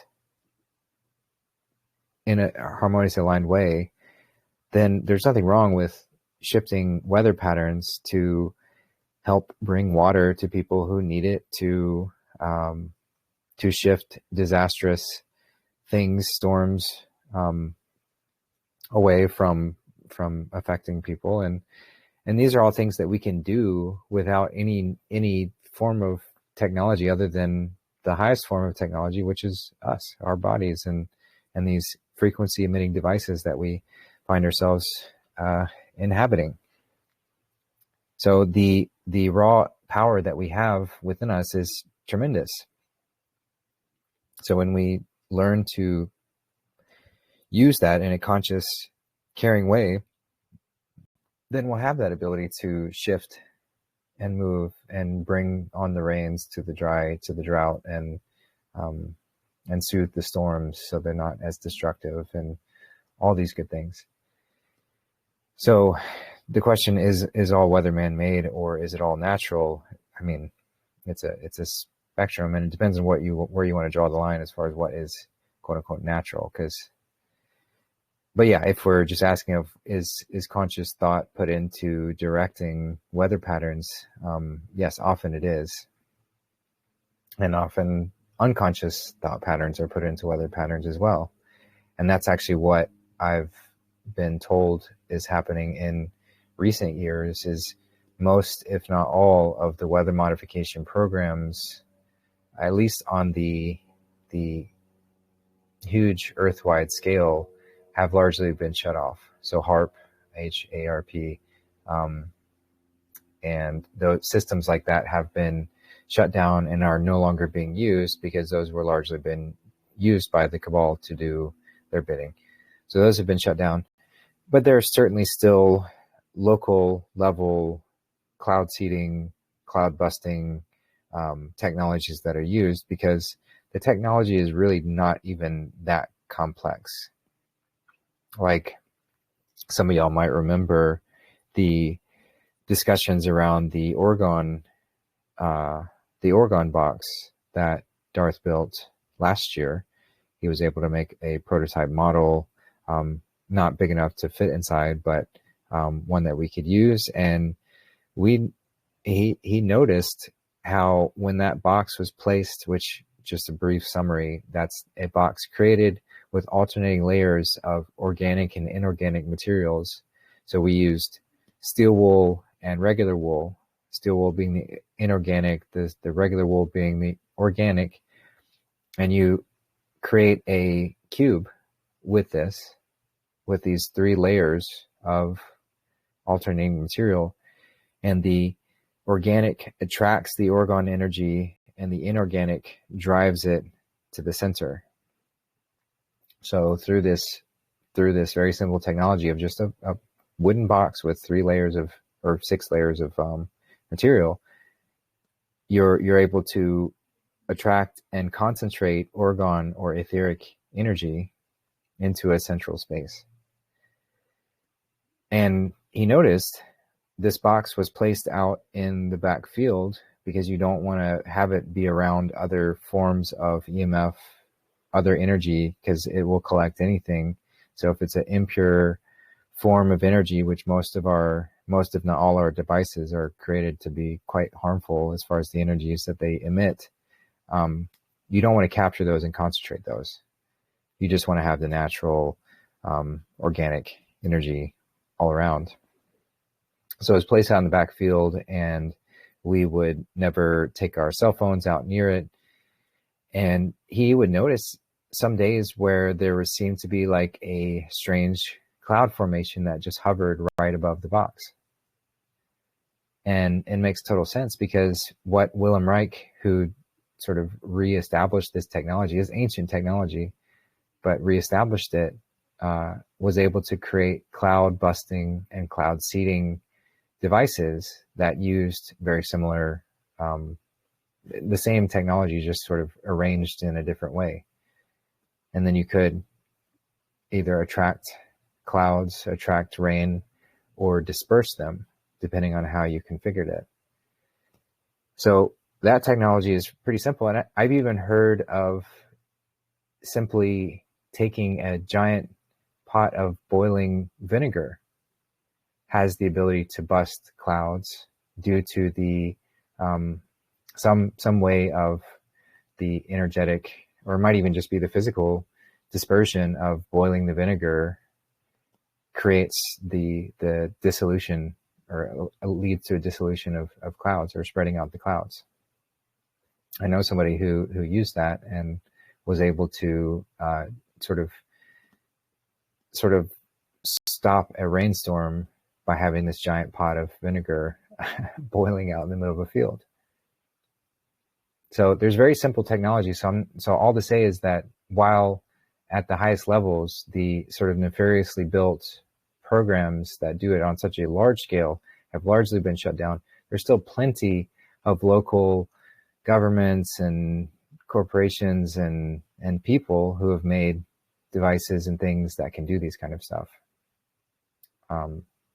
So there's still lots of influence from a technological standpoint. And then there's tons of influence from just an emotional, energetic standpoint. That's actually what I was told, is the massive influx of sort of disastrous weather patterns that we've seen in recent years is actually not due to man-made influence, but is due to our emotional turbulence going through this very tumultuous time that we're experiencing. So the emotions that we are going through as we are learning what's been happening, and people are being frustrated or sad about the events that are occurring, all these raw emotions, when they're left in an untransmuted sort of it's a very powerful state, but untransmuted, they can be chaotic. It's like an open flame that hasn't been tapered or contained in a way to be useful. So it can be disastrous, and literally disastrous. So the more that we learn about how influential our emotions are on weather patterns will be very helpful, so that we can be more mindful of that. Not to, please don't get me wrong, I'm not saying to push down or diminish emotions or label them as if they're a bad thing or anything like that. They're raw power inviting us to transmute them. So it just brings us back to that self-responsibility of recognizing where is the raw power, and how can I transmute it and use it for positive reasons, or for beneficial, harmonious reasons. So yeah, so that's what I would say around weather patterns and sort of what we're facing now. And I do think that we're not really out of the woods yet as far as what we might encounter as far as disastrous weather patterns, especially as things get more tumultuous. And that's actually why most people think that the Cabal just used these weather modification devices to cause wide-scale harm. And they certainly did. They certainly did do it to some degree. However, most of the time they were used to diminish the disastrous effects of our traumatized emotional state that they were also inspiring. So they're on one end, they're poking society, they're poking everyone, traumatizing them consistently, which is causing an emotional reaction. But then they're diminishing the weather patterns that come up from it, because they don't want to disrupt their money, their whatever their infrastructure is, or whatever else. So they would steer things and dissipate things, and sort of keep us away from likely what might have been much more chaotic and disastrous at times if they had not been doing that. But theirs were not for preservation of life. It was just for preservation of their empire, their slave system. So yeah, it's fascinating to learn about, and it'll be a very hot topic at all times when we start utilizing these technologies both internally and externally more often.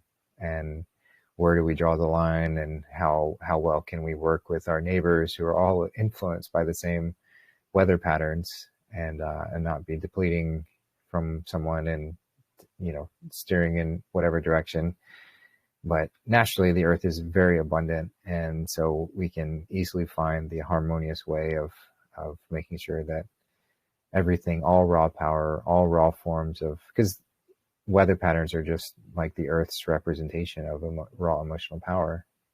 So they're there as things to utilize and transmute and encouraged, so that there's the most harmonious growth in life and abundance. And that's what we're here to do as stewards of this earth, to be given dominion over the earth, not to use it for selfish purposes, to steal and harvest and take and all that, but to take responsibility and have it become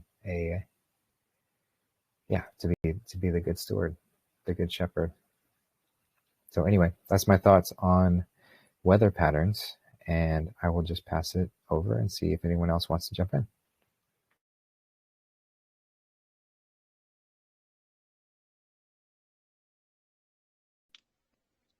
Hi, Justin. Hi again, guys.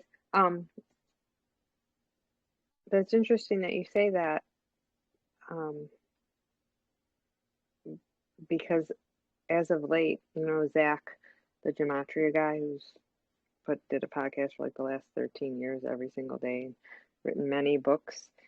And yes, he still reflects like Freemasons are bad. And I just feel like this is his role. We spoke about this before, but he speaks about the weather all the time. And he actually had said that there was on 9/11 that there was actually a hurricane headed right for New York City that like literally made like a 90-degree turn that day. But also I bet once a week says that he said in JFK's speech on September 25th, 1961. Like he says it so often, it's in my brain. Ooh. Oh my goodness. That JFK had a speech about weather control and weather warfare. So it's all obviously going to come together full circle. So I just wanted to say that. Yeah, thanks for that. It's a fascinating conversation, and the more that we can get everyone on board with the fact that this does exist, and then we can have more oversight and transparency in how these things are used, and consequence for people who use them for nefarious purposes, and they're only used for benefit and harmony of all. So yeah, thanks for that. I'll pass it over and see if anybody else wants to jump in.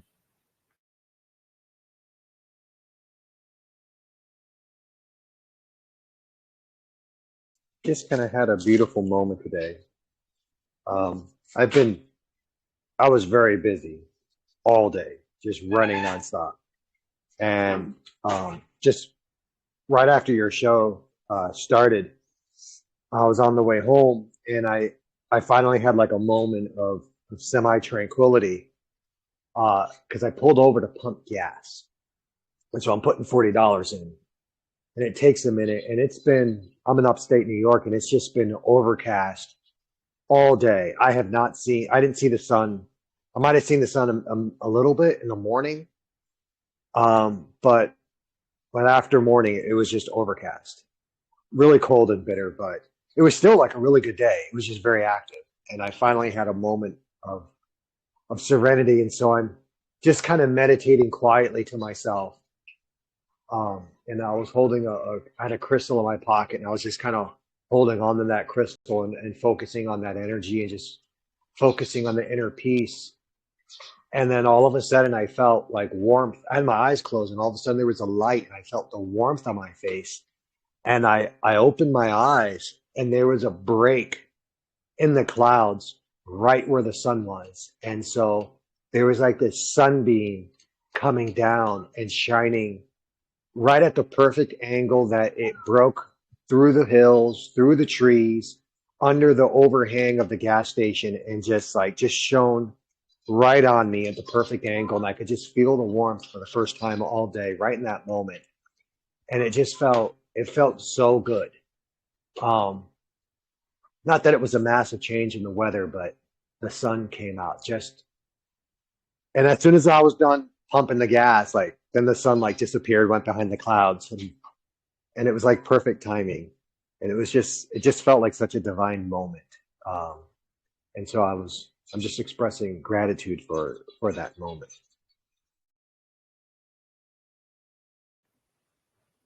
Yeah, thanks for that. It's wonderful when we can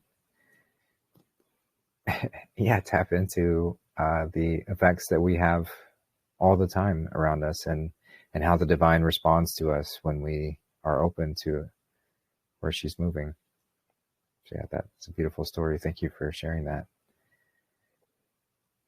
And yeah, just want to pass it over and see if anybody else wants to jump in. Go ahead.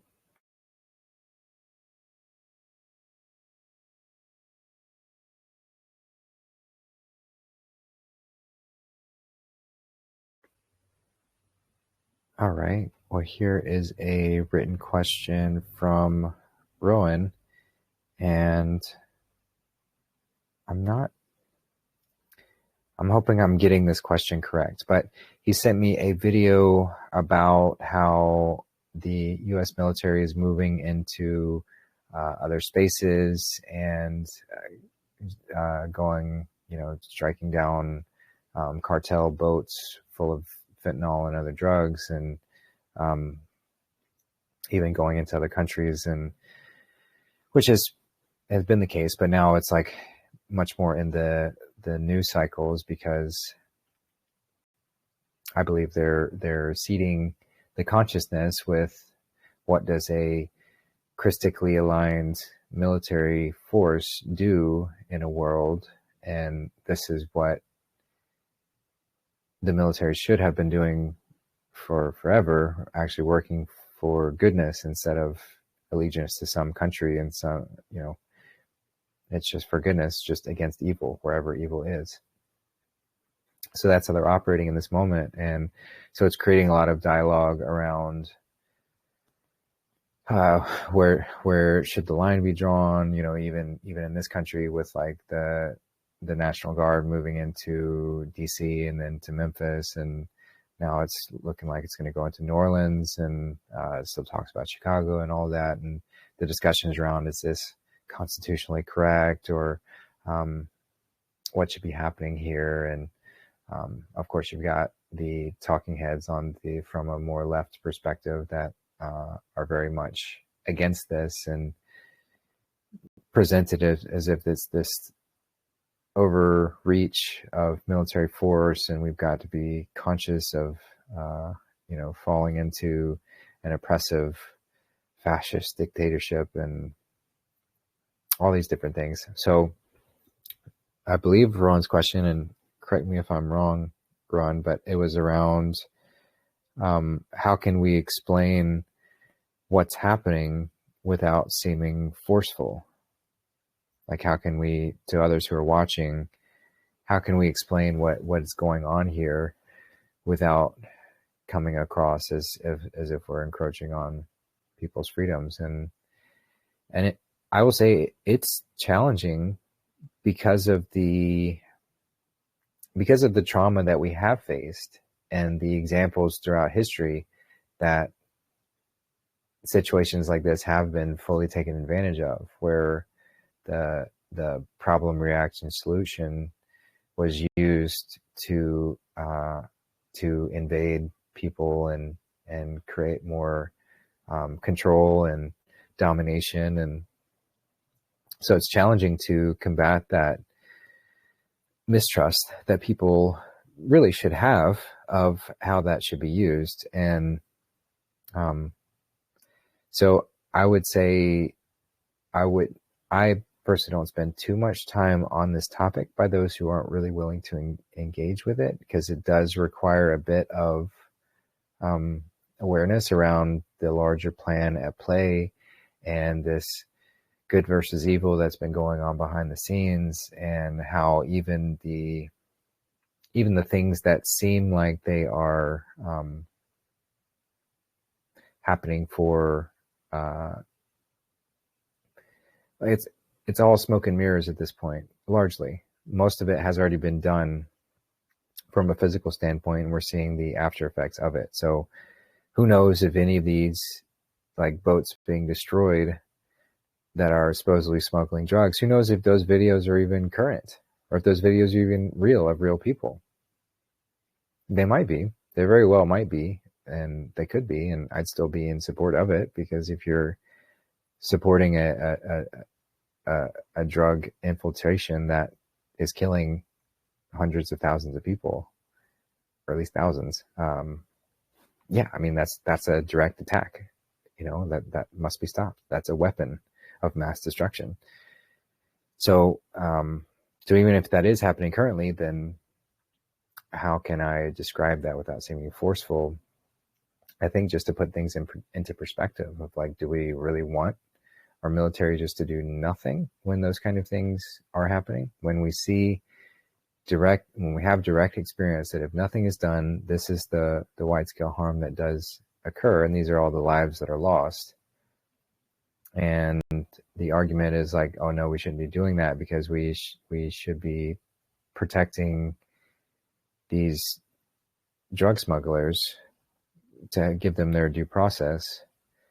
But it's like if you play stupid games, you're going to win stupid prizes. And if they're making the decisions to go and bring that level of harm, they're accruing their karmic consequence. And it's probably much larger than a simple, death from a strike. That's almost like a mercy in a way for someone who's so lost and willing to abandon everything within them for what is right, just to make money. And of course, it's a nuanced conversation, because who knows what led people into making decisions like that. And I'm not here to judge them, but at the same time, to let that kind of harm just go would be careless. That would be wrong. To say I had the ability to stop, for example, I had the ability to stop that woman from being raped, but I didn't. I had that ability to stop that person from that innocent child from being hurt or killed, but I didn't. I chose not to because I wanted to give the perpetrator a chance, or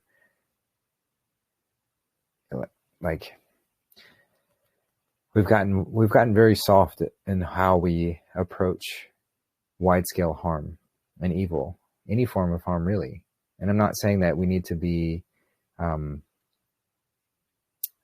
lose our compassion and lose our perspective around what drives people to cause harm. Yes, when there are opportunities to rehabilitate and bring people back into a harmonious state, that's one thing. But sometimes swift action needs to be taken. And that's an action that I can fully support. And if we disassemble this drug, they phrase it around like the drug operation, the drug smuggling, the drug trade.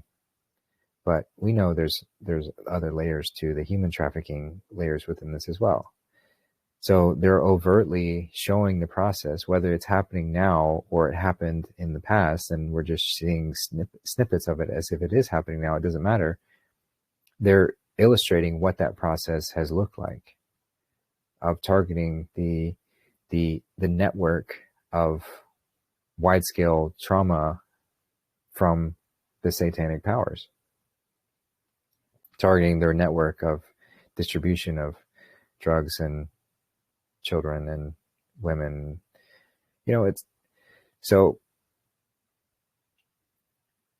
yeah, it will take time. It will take time for people to become comfortable with that. There will be a lot of proving that needs to happen. And I say that's why this is coming into the news cycles now, to give us an opportunity to start to see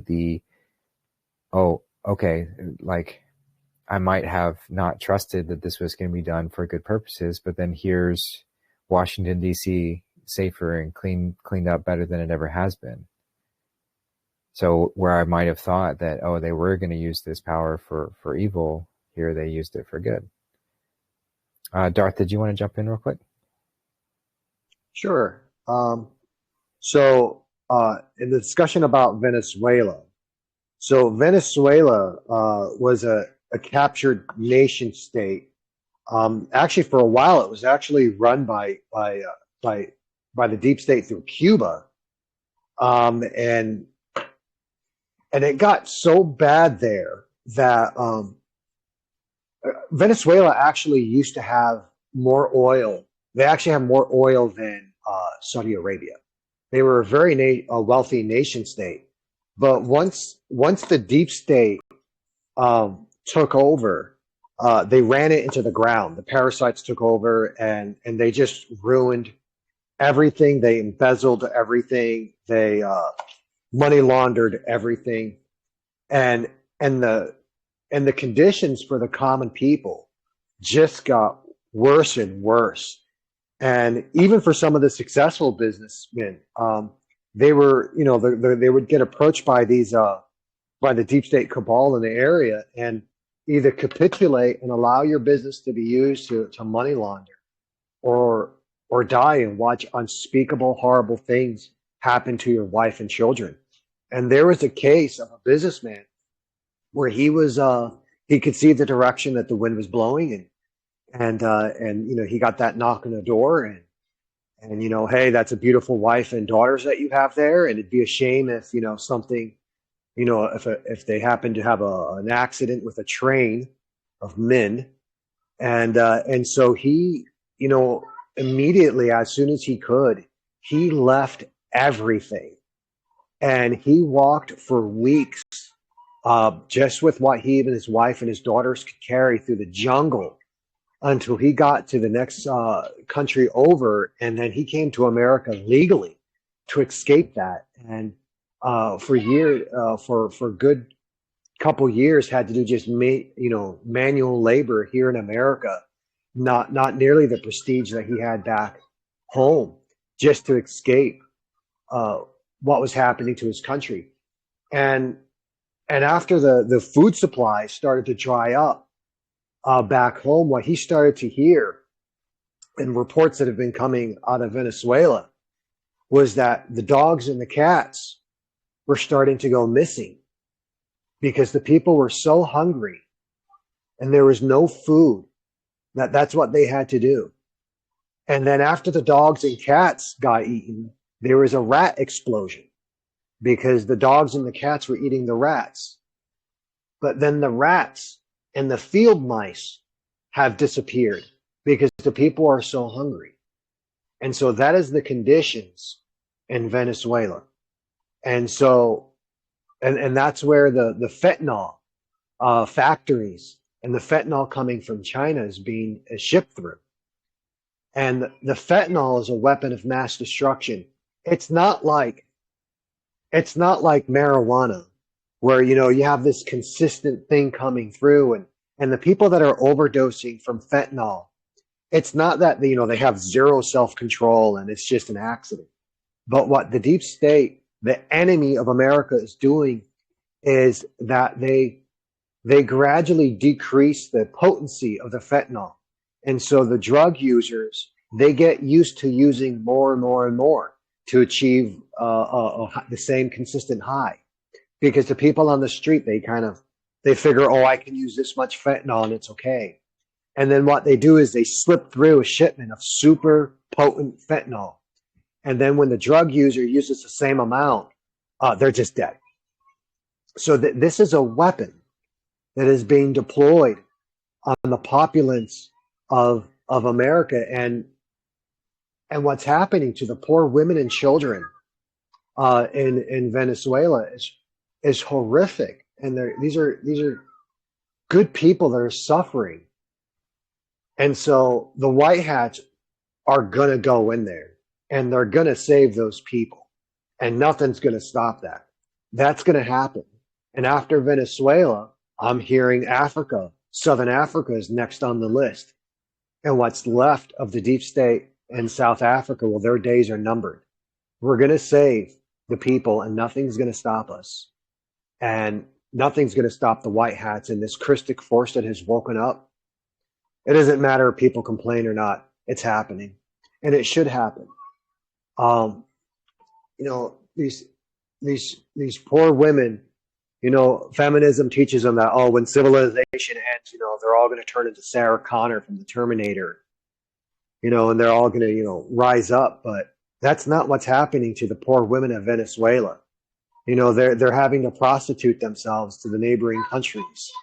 And it's just so sad. And it's a crime against humanity. And whether or not, this is against the Constitution. Well, first of all, it's not, because it just isn't. But even if it was, the law, legalism, is not a Christic tool. Legalism was created by the anti-Christic entities, because good people don't lead laws and bad people don't follow them anyway. So then what's the point of having these artificial definitions of what's good? Legalism is like a knife that only wants to stab good people. You know, and half the time you pick it up to defend yourself, and the blade turns into the handle, and the handle turns into the blade, and you find yourself on the wrong end. Because the idea of legalism itself is a weapon against good people. And that's why it's so hard to do good things with it. You know, and how are we gonna, how do we express ourselves in a way that's gonna appeal to people that are still in the matrix? You know, appeal to the suffering of the people of Venezuela. It's very simple. Do your own research. What are the conditions in Venezuela? You know, and we have to save those people. You know, everyone says, oh, bring them here, let them come here. Well, how about we go save them where they're home so that they can go home to a peaceful country? How about that? You know, but those that are possessed by the demiurge and possessed by the archons and possessed by their own fears, they can't stop what's coming. Nothing can. The sun will shine on this world again. Yeah, thanks for that. I saw Rowan raise your hand. Did you want to speak on that or clarify anything within your question? Hey, yeah, I'm hopping on super late, but just grateful to be catching it where I hear, yeah, because this whole subject of just all these different medias and outlets showing videos of this or that, and there's really no way of proving or denying that they had happened just now or recently or a very long time ago.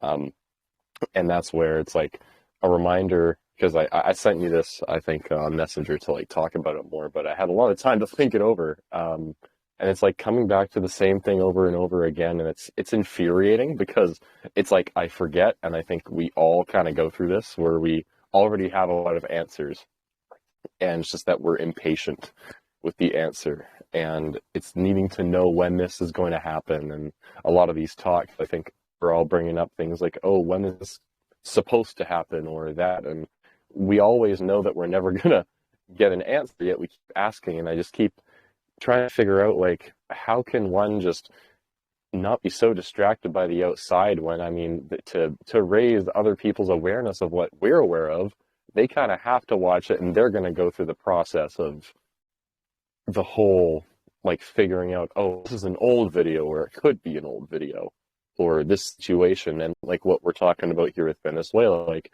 is that actually, like, when we're reading, oh, this is what's happening here, is that present or past tense, right? So, like, I am actually just starting to just get genuinely upset and mad, like, when normally I wouldn't, like, I'm in this type of stuff, it doesn't bother me to talk about it, but then I have to remember how, I don't know if I'm actually learning anything or if I'm trying to share something with somebody. Is it a waste of their time or not, or mine, right? It's becoming very vague. Like, it's hard to not only share this stuff, but even care about it anymore, is what I'm saying. And it's like, I'm not trying to say I don't believe in this stuff, because there's plenty of evidence, obviously, but it's like, this is what drives so many people crazy when you're trying to share this information with them. And that was my other part of my question to you earlier, Justin, I sent in the message, was how can we, like, share this without being forceful? And, well, like, how can we say it all at once so that they hear us correctly? So it's like, we know that this is possibly faked, or if it's not faked, it happened a while ago, and blah, blah, blah. So it's like, people almost every time, as well versed as I might be on the subject, they'll ask me, like, how does this affect me? And it's like, it's starting to break my heart, because people are, it's like they're walking dead. I'm not even trying to fling insults at people, but I've had some interactions now where they've been so simple and, like, I guess I'm going to use the word based. I think that's what all the young kids say. Pretty based, not even arguments, just like information. And it's literally like the fluoride stare every time. And I'm finding it very hard to even be outside around other people. And I'm not, like, trying to avoid people, or I don't think any of us really try to do these antisocial things, but I've been noticing there's all this where's all the real people?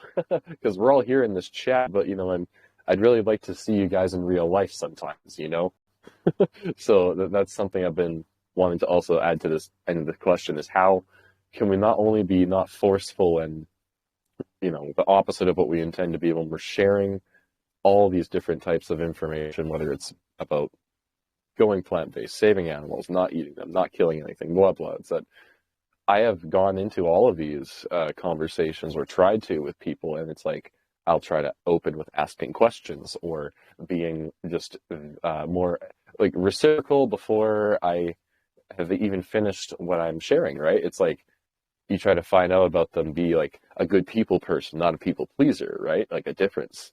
But I'm getting exhausted where, like, I'm not saying I'm literally going out and outreaching every day and doing this, but when I do try it in the most natural way that I can, people still seem to have such a violent response. Like they get upset and not enough time has even passed by for them to like get upset. It's like a switch. It's like this weapon that we're talking about with fentanyl. Like everyone's on something, and I swear, whatever it is, this black mold, the combination of the citric acid with the everything else, it's like it turns on. I swear to God, it's like a Skynet self-defense system that can just,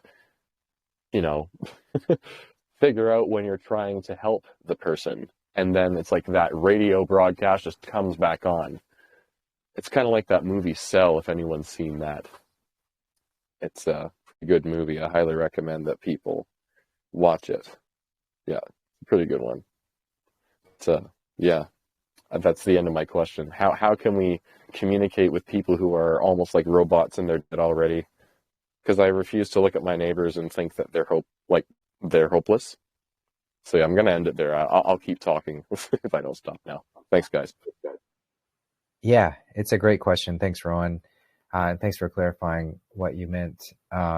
So I would say simply, and this is a topic that I was asked by Darina. She sent me a great video on from Alan Watts. And the video is titled, "If you're spiritually awake, never reveal these 5 things to anyone."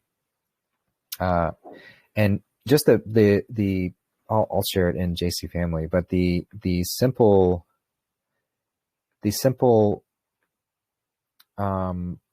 premise behind it is like,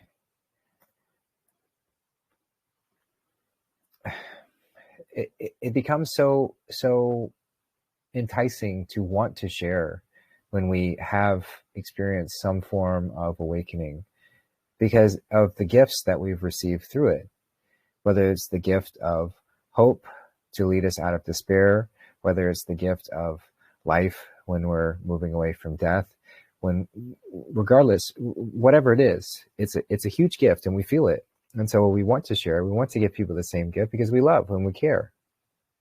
But that's where it becomes a bit counterintuitive if we're looking at it from just a mental perspective, because if I'm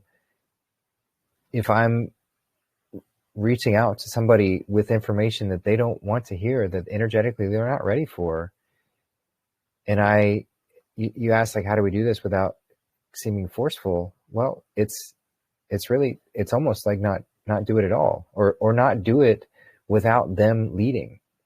And so it becomes this very patient way of trusting the conversation to flow. And I like engaging in a sort of Socratic method where I'm asking questions. I'm not really giving my opinions on things. I'm asking questions. I'm asking leading questions that might entice them into an area where they can discover more about it themselves. And if they get there and they're eager to go further, then that's an invitation for me to expand on that. But that's really rare, I would say. In my general, just day-to-day interactions, it's really rare to have somebody who's like, oh, this is exciting and I want to go deeper into it. Most of the time, it just leads to maybe a bit more reflection, maybe just a simple exchange, and that's it. So I would say I don't know exactly, but what it sounds like is is you might be building an expectation that somebody, just because they're having a conversation with you, that they need to hear this, or you expect them to listen. And that gets troublesome when we, oh, I'm sorry, that video I shared says it's no longer available. Okay, I'll find another copy of it. Thanks, Maria. Yeah, so just to be open to that process. So if you're getting the feedback from others that you're coming across as forceful, then hear that. It's feedback. It's not saying that you're wrong in what you're sharing or whatever, but it's feedback for you to shift your approach. And even if you feel like you've tapered it or slowed it down or held back, it's just an invitation to do more. So that whatever these hot topics are, whatever is triggering people, wherever I get that inspiration to really reveal something to somebody, maybe it's an invitation from the divine to step back from that. Now, we're all kind of wired differently, so I can't give a all encompassing approach in every single moment. Sometimes we are called to really rock the boat and to say something that really shifts somebody, and maybe they do hear us or maybe they don't in that moment. It doesn't matter, but the divine led us to do that in that moment. So there's outliers, there's other circumstances, so I can't say what it is in each and every moment, but if this is bringing you, if this is affecting your peace, nothing is worth that. Nothing is worth consistent disruption of your peace. So yeah, my advice would just be to find the common ground, find where somebody wants to go into, and just get really attuned and connected of where are they, where's their comfort zone. So that's what I love. I love exploring the deepest area that they find comfortable. And for some people, it's not very deep at all, and that's okay. And then we just stay there. You know, if we look at it from just like a water depth perception, and we're just like right there on the surface, that's the furthest they want to go. I can sense, okay, I like mentioned this little thing, and I felt some resistance there, or they shifted their tone or their energy when this was brought up. So I was like, okay, that's too deep. We started to go too deep here. We're going to come back to this level of comfort, this comfort layer. And then we just stay there and we expand in that. And sometimes through those conversations, they do end up like I'm building rapport with them. Maybe they start to open up and go deeper. Maybe a different example inspires them to go deeper on something else. But it's through that process of really just allowing them to stay comfortable in that area that they might go into a deeper aspect, a deeper layer. But they might not, you know, to leave that, let that expectation go that they have to. And so I approach every conversation like that. It's like a dance, you know, it's like a dance, and it's like a dance that we let them lead. So we're just trusting the flow. And if I try and take the lead, then that's going to come across as forceful. I'm like trying to force them into doing moves that they're not equipped for, they're not quite ready for, they haven't practiced that, they don't feel comfortable doing that. But if I let them lead, then we just get to have fun dancing, and the dance can naturally become more complex as they grow comfortable with the process, but not before they're ready. So I can't say that process will necessarily work for you all the time, because we are wired differently, and that is where like learning about human design and how we show up and how our energy responds and moves through things can be very helpful. But that is a way that I have found very useful, and I think even if it doesn't all apply in all moments, generally there's some things for anyone to find through that process, you know, because we've all gone through the stages of like, I really want them to learn this. I really want them to hear this, but they're just simply not ready for that. And if I keep pushing, then it's just going to put a strain in our relationship. You know, if they're not ready to move, then I'm rubbing up against free will if I'm trying to make that happen. And as soon as I start trying to rub up against free will, when somebody's given an energetic no, they're not ready to go any further, and I try and push it even more so, then that's going to accrue karmic consequence, because I'm bumping up against free will. If somebody wants to stay in ignorance, even if they're bringing themselves harm, I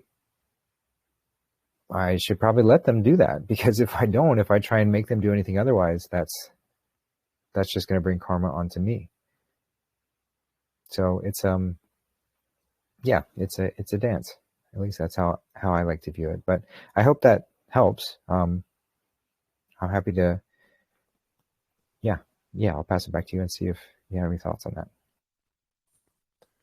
Yeah, the way you described it as a dance is really the best, honestly, way to describe it, because, oh man, sometimes these dances, the way they go is that you literally just stand there. It's not much movement at all. And it's just a bit sad, honestly, when it doesn't matter who it is, like if you've known them long enough where you've broken the ice, you've, not manipulated or tried to twist, but naturally you thought you put a seed, and that's I think we're all getting better at it, is learning where to throw our seeds onto fertile ground, or, are we unwittingly throw them onto, like concrete or something. It just gets washed away, like quite literally, like it won't even stick for a second. It just immediately just washes off like a windshield. And I've just noticed that, like, I'm not trying to dive into like focusing on the disappointment factor of it, but just how consistent it seems to be, where, I mean, it's so surface level. It's yeah, I just said I won't focus on the disappointment factor, but it's the same thing every time I run into it. It's like, I've known you for how long now? And it's how does that song go? If you don't know me by now, then you'll never, never, never know. And so it's like, I swear it's like Groundhog Day with certain individuals and also groups of people. And it is really it makes it that much more like a show. It's like watching reruns. Like, I'm not even kidding. It's so trippy and surreal. And it makes you wonder, like, are you dreaming? Or are you really experiencing this? Because I try not to keep reverting to words like ridiculous or retarded or things as accurate as they are. Is that it's sad to see people witnessing them going through that, and it's like they're incapable of noticing. And like, for example, when you're trying to share like how the lymphatic system works and commonalities with everyone, like you even open it with like,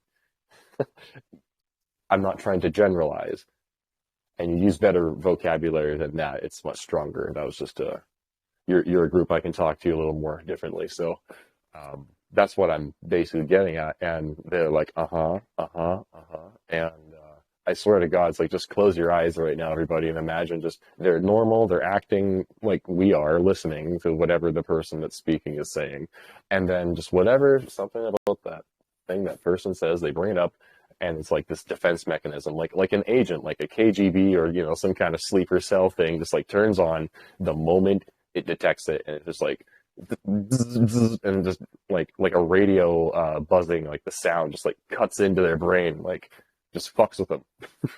And I've witnessed it so many times, and I'll even ask them, what did you hear me say? And they'll repeat it back, like even with the same words that I use, but the way that they perceive those words is just so bizarre.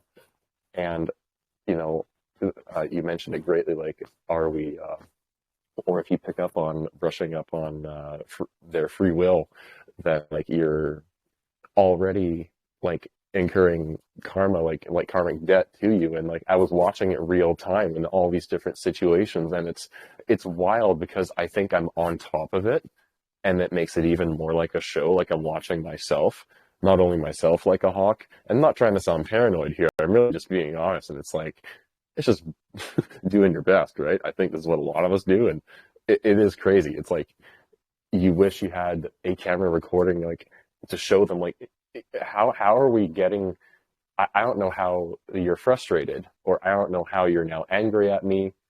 And then because I have that look on my face and I try to hide it, it's like I'm genuinely confused. Like, what did I say or not say? It is kind of comical. Like, it is funny, but totally not funny. And it doesn't matter how long you've known these people for or not, or if they're new. And it's really interesting when they are new people. It's like they hear it once and it's like you don't have to repeat a thing. It's interesting. It's dreamlike.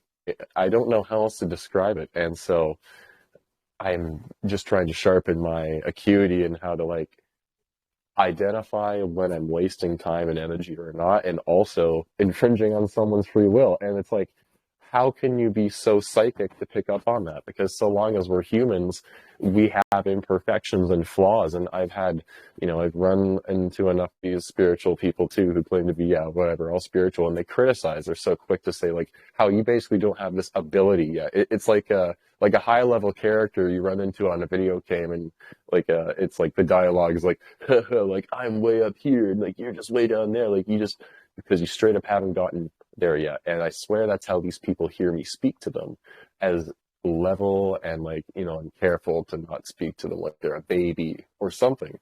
And now I just feel like I put in and wasted so much time into, like, other people that way. And it's gone into me too. Like, it's helped me become a better listener and all these things. And I think it's all great, but it's also a double-edged sword, and it cuts as much as it cuts into, like, being more skillful or better at sharing things, or even, like, hearing other people share things. It's like you cannot control what other people do or say or think, and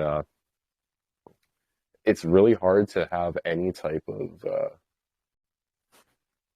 again, staying away from the disappointment feeling an aspect of it. But it's like, you think people would have really made it to it sounds like I'm being ungrateful, but I'm not. It's like, man, how are so many people still so far behind, and in real-time situations too, like where you got freaking Hummers with machine guns driving by, and it's like I get that you're maybe afraid to talk about some things, but it's like, come on, like, do you guys literally just stay hush-hush about everything? Like, I'm trying not to jump all over the place, but I thought with this technology and all these things, it would have been much faster. So no, everything you said helps, Justin. I'm simply digesting, and I think we all are just too. Like the I've said the word bizarreness a few times, because it is truly like, come on. Like, I almost feel like I'm gonna develop an Italian accent and say, like, yeah, man, or something. It's getting to that point, but then that sounds judgmental. That right, and I'm working on that too. I think we all are. And we can try to sound as humble as we want, and then we run into another one of those moments, and it's like, there it is again. It's like we're being impatient, but it's like, if Jesus was able to wait on a cross for that long to just die and then be reborn again, I mean, I think what we have to do is quite easy, but it still feels very hard. So I hope I sound like I'm not complaining. It's just, I don't even like to use the words just or but. Working on that too. It's like, how can we help people without them just switching into robot mode? And because, like, I'm trying to actually wrap this up, but it's dangerous. You think you've tested someone to, like, be able to even talk about things, not to, like, share things they don't know, but, like, they actually end up using it against you. And maybe that should be a subject saved for another time, because I don't know when the show is actually ending today. But yeah, that's a big one. Is like, people that you open up to, they open up to you too, actually. They kind of catfish you, right? And you don't know who their friends are. And it's like, how can we connect and network with people who they appear on the surface to be, like, in the same library as us? But then it turns out they're the ones who randomly scream when you're in the middle of reading the best part of your book. You don't know that about them yet, because you only have known them for so long. But you see what I'm saying? Yeah, that would be a great subject for how to defend oneself spiritually from future attacks by setting yourself up for failure without knowing it. And that means telekinesis, and we simply don't really have that ability yet. So I'll stop it there. Yeah, add to that, please, if you want. I'm open to hearing it. Can I jump in here? Yeah, go ahead, and then we'll go with Sarah, and then we'll start closing up. So, Rowan, you are God exploring yourself. However, in the form that you are in now, okay, so you are God in the form of Rowan. You have concealed your true nature from yourself. So you're not able to see yourself for what you really are. And so when you look around, you see your neighbors, your coworkers, your neighborhood, the conditions that your physical eyes perceive. But what you're really looking at is the internal condition of God. And God has a geometry. God has a specific constitution made up by his own nature. So imagine that you're a cell inside your own body and you're exploring your body. Well, you've got all these internal organs. You've got hearts, you've got a heart and lungs and a liver. And it wouldn't make sense as you're traveling through your body, be like, well, how come every cell can't be a heart cell? Well, no, that's just not how your body is. You've got feet and hands and all kinds of hair and cartilage and bones. And all of that is determined by sacred geometry. And so the nature of mankind as a whole is determined by sacred geometry. And what that means is that a certain percentage of the population is going to be awake. And the greater portion is going to be sleeping. And there is nothing you can do to change that ratio. You just can't. Now, fortunately, we're entering into an age in which the ratio of people that are awake is going to increase. But it's never going to really increase to 100%. That's just not how the sacred geometry works. And to try to force a heart cell to turn into a kidney cell, well, that's just cruelty. And we have a phrase for that. We call that cancer. When the cells inside your body get overtaken by parasites, and then they start to morph and malfunction and turn into different types of cells that they're not supposed to be. Okay.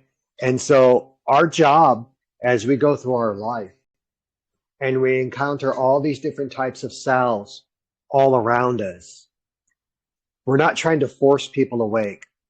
We're trying to find those that are awake.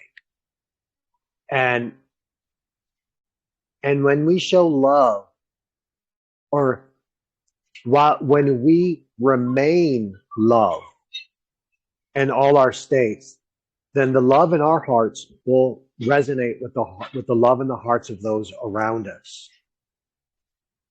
And then that will manifest as serenity and peace and harmony, even with those that are hostile toward us, and even with those that are still sleeping, and even with those that are not what we would like them to be. But everyone around us is exactly who they're supposed to be and what they're supposed to be. And the consciousness level of everyone around us is exactly what it's supposed to be. And so we want to approach every person with a sense of faith and gratitude that they are who they are. And then we ask ourselves, well, in what manner can I show love to this person?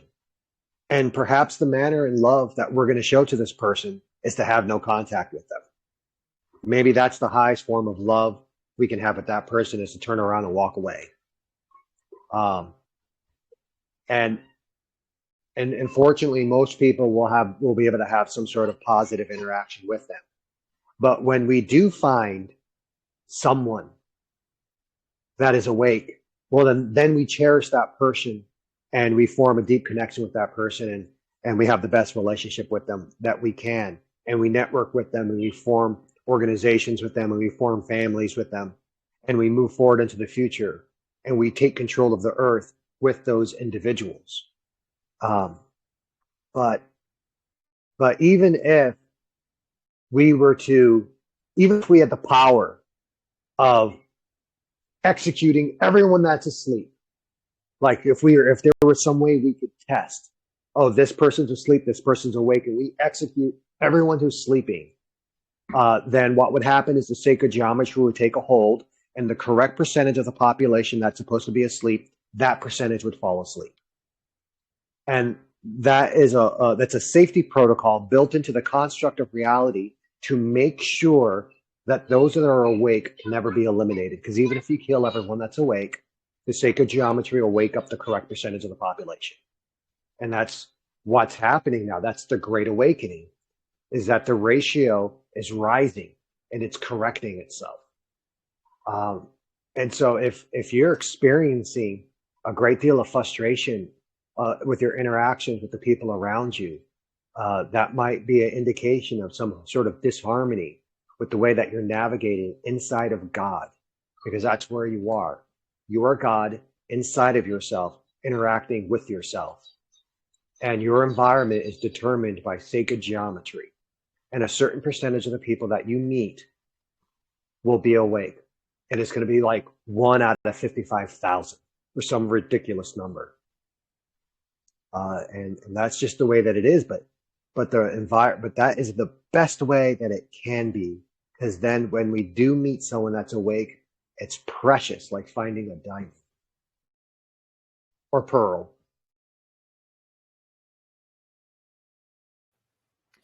Yeah, well said. Very much agreed. And go ahead, Sarah. Yes. This is for Rowan. It's a transmission. I'm just going to offer it out. Hey, re, ye, yo. Na, hi, ya, hi, de, yo. Wo, hai, hi, ya, yo. Na, hi, ya, yo. Wo, hai, yo. Hata, ha. Shiko.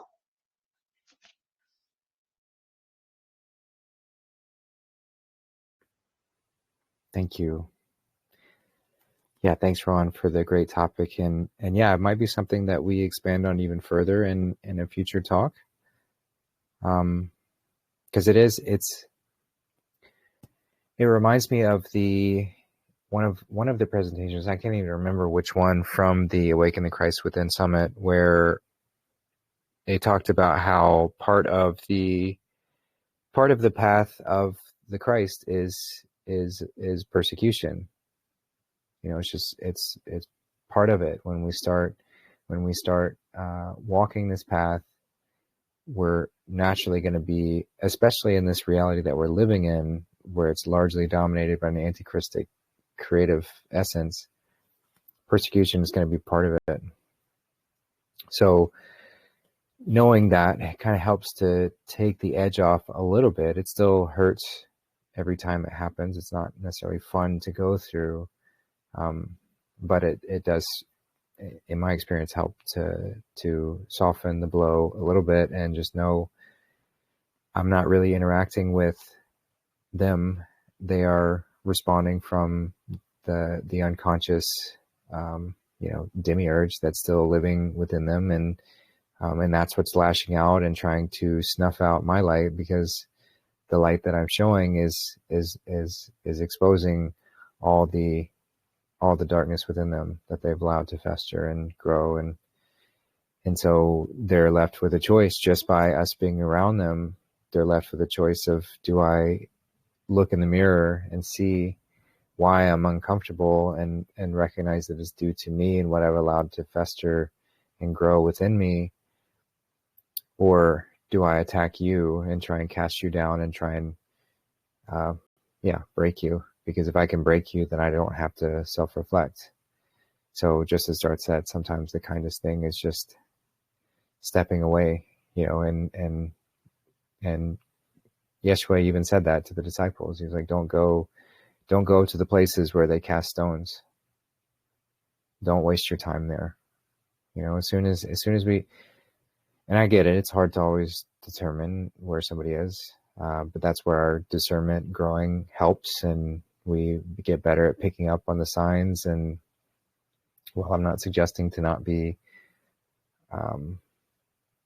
hopeful and open to meeting new and forming new connections, and also having a healthy dose of reservation when just knowing the general air of society and what has been created. So I totally feel you, and it is challenging, but that's some ways that have helped me through that. And yeah, I would love to go further into it in a future show, because it is a helpful topic for sure. So I appreciate you bringing that up. Yeah, go ahead real quickly before we close off. Yeah, I just want to say thank you, man. And you too, Sarah. That was wonderful. Yeah, and I wish everyone has a good rest of their day. So thanks, everyone. Yeah, you're very welcome. And thanks again, Sarah. That was beautiful I felt that. I felt that. So I appreciate the reflection, Rowan, and thanks for that musical way. It's like, again, talking about this dance and music and how it's through those avenues, mirroring those energetic forms, that allows the shift to happen harmoniously. Like if it's like rigid, like I'm trying to prove this to you, or I'm trying to show you this, or I'm trying to force you into a relationship with me, or whatever, then that doesn't work. But if we dance and we flow, and sometimes the dance takes us away, completely away. Sometimes the flow is like, oh no, energy's not compatible in this moment. Doesn't mean it's the same way always, but we're going to dance apart. And if we can just keep aligning with that flow and moving as we need to, and not getting overly attached to what it has to look like in the sort of rigid form, but knowing that the form does flow with the music as well, then it makes it much more, not always easy to hold that, but it does make it much more fun and enjoyable to approach it in that way. So I love the song Reflection to reflect that as well. So anyway, I do need to go ahead and go ahead. Rowan, it takes a great deal of courage and strength to be able to walk the path of spiritual and mental ascension, and the fact that you're walking it, and that you're here with us, and that you're awake despite being surrounded by sleeping masses and occasionally hostile sleeping masses. I'm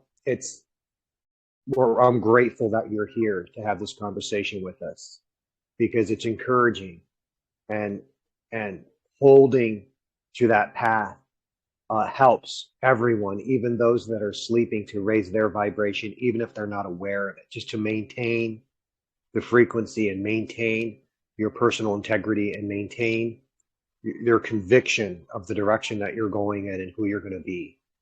And just thank you for being here with us, and thank you for being who you are. And thank you to everyone that's here, to everyone that's awake, having that courage and the strength to move forward. It's a lonely path. That's why Christ said it was the narrow path leading off into ascension, but it was broad and spacious those that don't take that. So just thank you for being here. Thank you too, and all of you. Yeah, thanks, you guys. And Yeah, I'd just like to add, Rowan, everything you said, I could so relate, and my heart was kind of just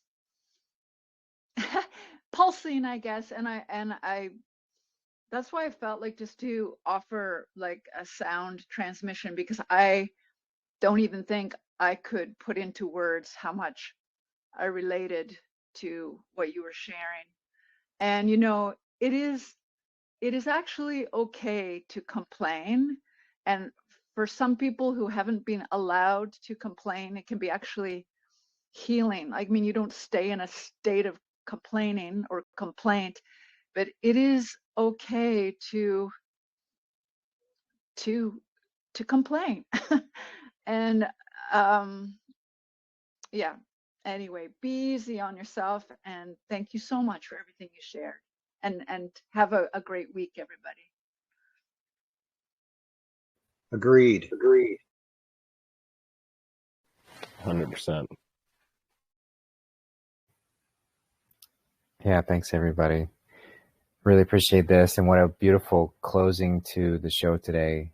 It's been such a fun discussion, and yeah, lots of great reminders for me through these conversations, and so I just really appreciate that.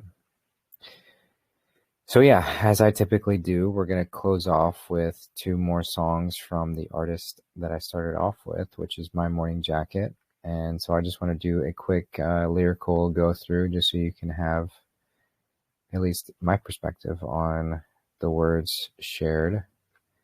So let me pull that up.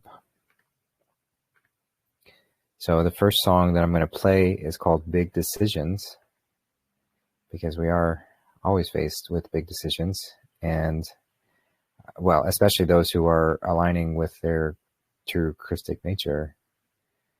But this is sort of like a conversation with God, and God saying, I can't make the big decisions for you. I can't make the choice for you. Christ can't make the decisions for us. Christ can show us the way, but we have to make the choice. We have to make the big decision. So sitting around wondering what the hell to do with your life, only get one chance, but you seem to always think twice. So always think twice, as in we receive the divine inspiration, we get that gut impulse, we know what's the right thing to do, but then we think about it. And so take no thought for your life. And I'm getting so tired of trying to always be nice. You're sweet and sincere, but so ruled by fear. So this is God singing to us. What do you want me to do? Make all the big decisions for you? Because I can't. Well, I can't. I don't quite feel like faking it again tonight. Don't really feel like saying everything is all right. You're sweet and sincere, but so ruled by fear. What do you want me to do? Make all the big decisions for you? And then it repeats. Go on, do it. If you really mean it, don't just hold back, then regret it. You're sweet and sincere, but so ruled by fear. What do you want me to do? Make all the big decisions for you? Well, I can't. So, pretty simple message here, but yeah, great reminder here. And then the next song is called Off the Record. So, the lyrics go, sorry about the things that I had to say, and I'll make it up to you right now at the Penny Arcade. So this might be, the Penny Arcade could be referring to the distractions that we fall back into. But it also could be like, yeah, I'll make it up to you right now, coming back into the here and now. Sorry about all the things I had to say, but I'll make it up to you right now, as in reconnecting to the divine. Could be looking at that. In an open car or wherever you are, push yourself too far and it might get hot. So as we step off on the open road, in the open car, it is, as we're following this Christic path, we're exposing ourselves. And if we push ourselves too far, maybe perhaps before we're ready, it might get hot. It's a challenging path to walk. Well, I don't really need the confusion, and I just ain't the type to get all wrapped up in the illusion of doing something that I know ain't right. So this is coming back to our Christic nature, not falling for the illusion. What we know is not right. So coming back to the way. you've got to want to rearrange and keep it off the record, off the record. So rearrange is in die and be reborn. To rearrange, lose our attachment to form or the character, the identity. You've got to want to rearrange. You've got to want to allow the divine to flow through you and keep it off the record. What's the record? The record is time-based reality, the record of only logic and reason, the left brain dominated form, which is nothing wrong with as a part of the whole, but as a dominant force, it is very confining. So you have to keep it off the record, as in you have to do it in silence and stillness within yourself. It's not something to do in the out there world. It's something that you do within you. You've got to know that we will change it and keep you off the record. So we will change it and keep you. So who's the we? Well, that's the divine. So whether you want to frame it as the angels or the Trinity, God the Father, God the Mother, God the Child, the Christ, we will change it and keep you off the record if you allow us in. In a crowded room near the box of boom, so distractions, to an artificial tune, I see you swoon, so falling into temptation. Well, you knew all this would turn to mist if your idea wasn't kissed. Why are you so pissed? So what's this mean? If your idea wasn't kissed, why are you so pissed? So if we're not consciously engaging with this immaculate conception of the divine creative influence flowing through us, then it all will turn to mist. If our creative abilities are not tapped into and we're not surrendering to them, then it will all turn to mist. So we knew that. Why are you so pissed?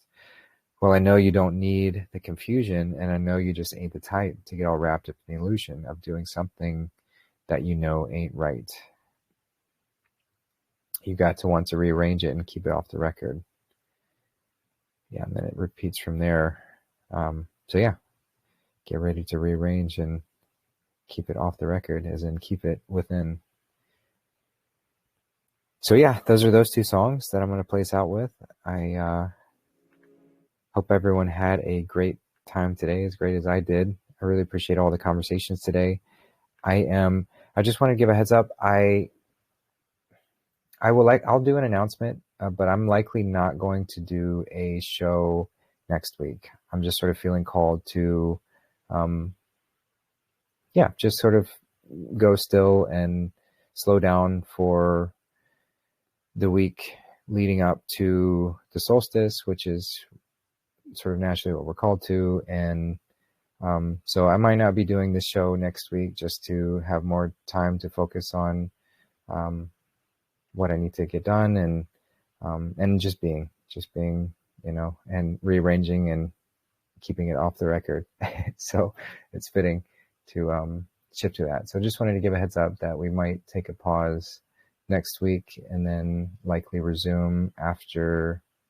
Yeah, probably resume the week after, but I'll keep everyone posted there.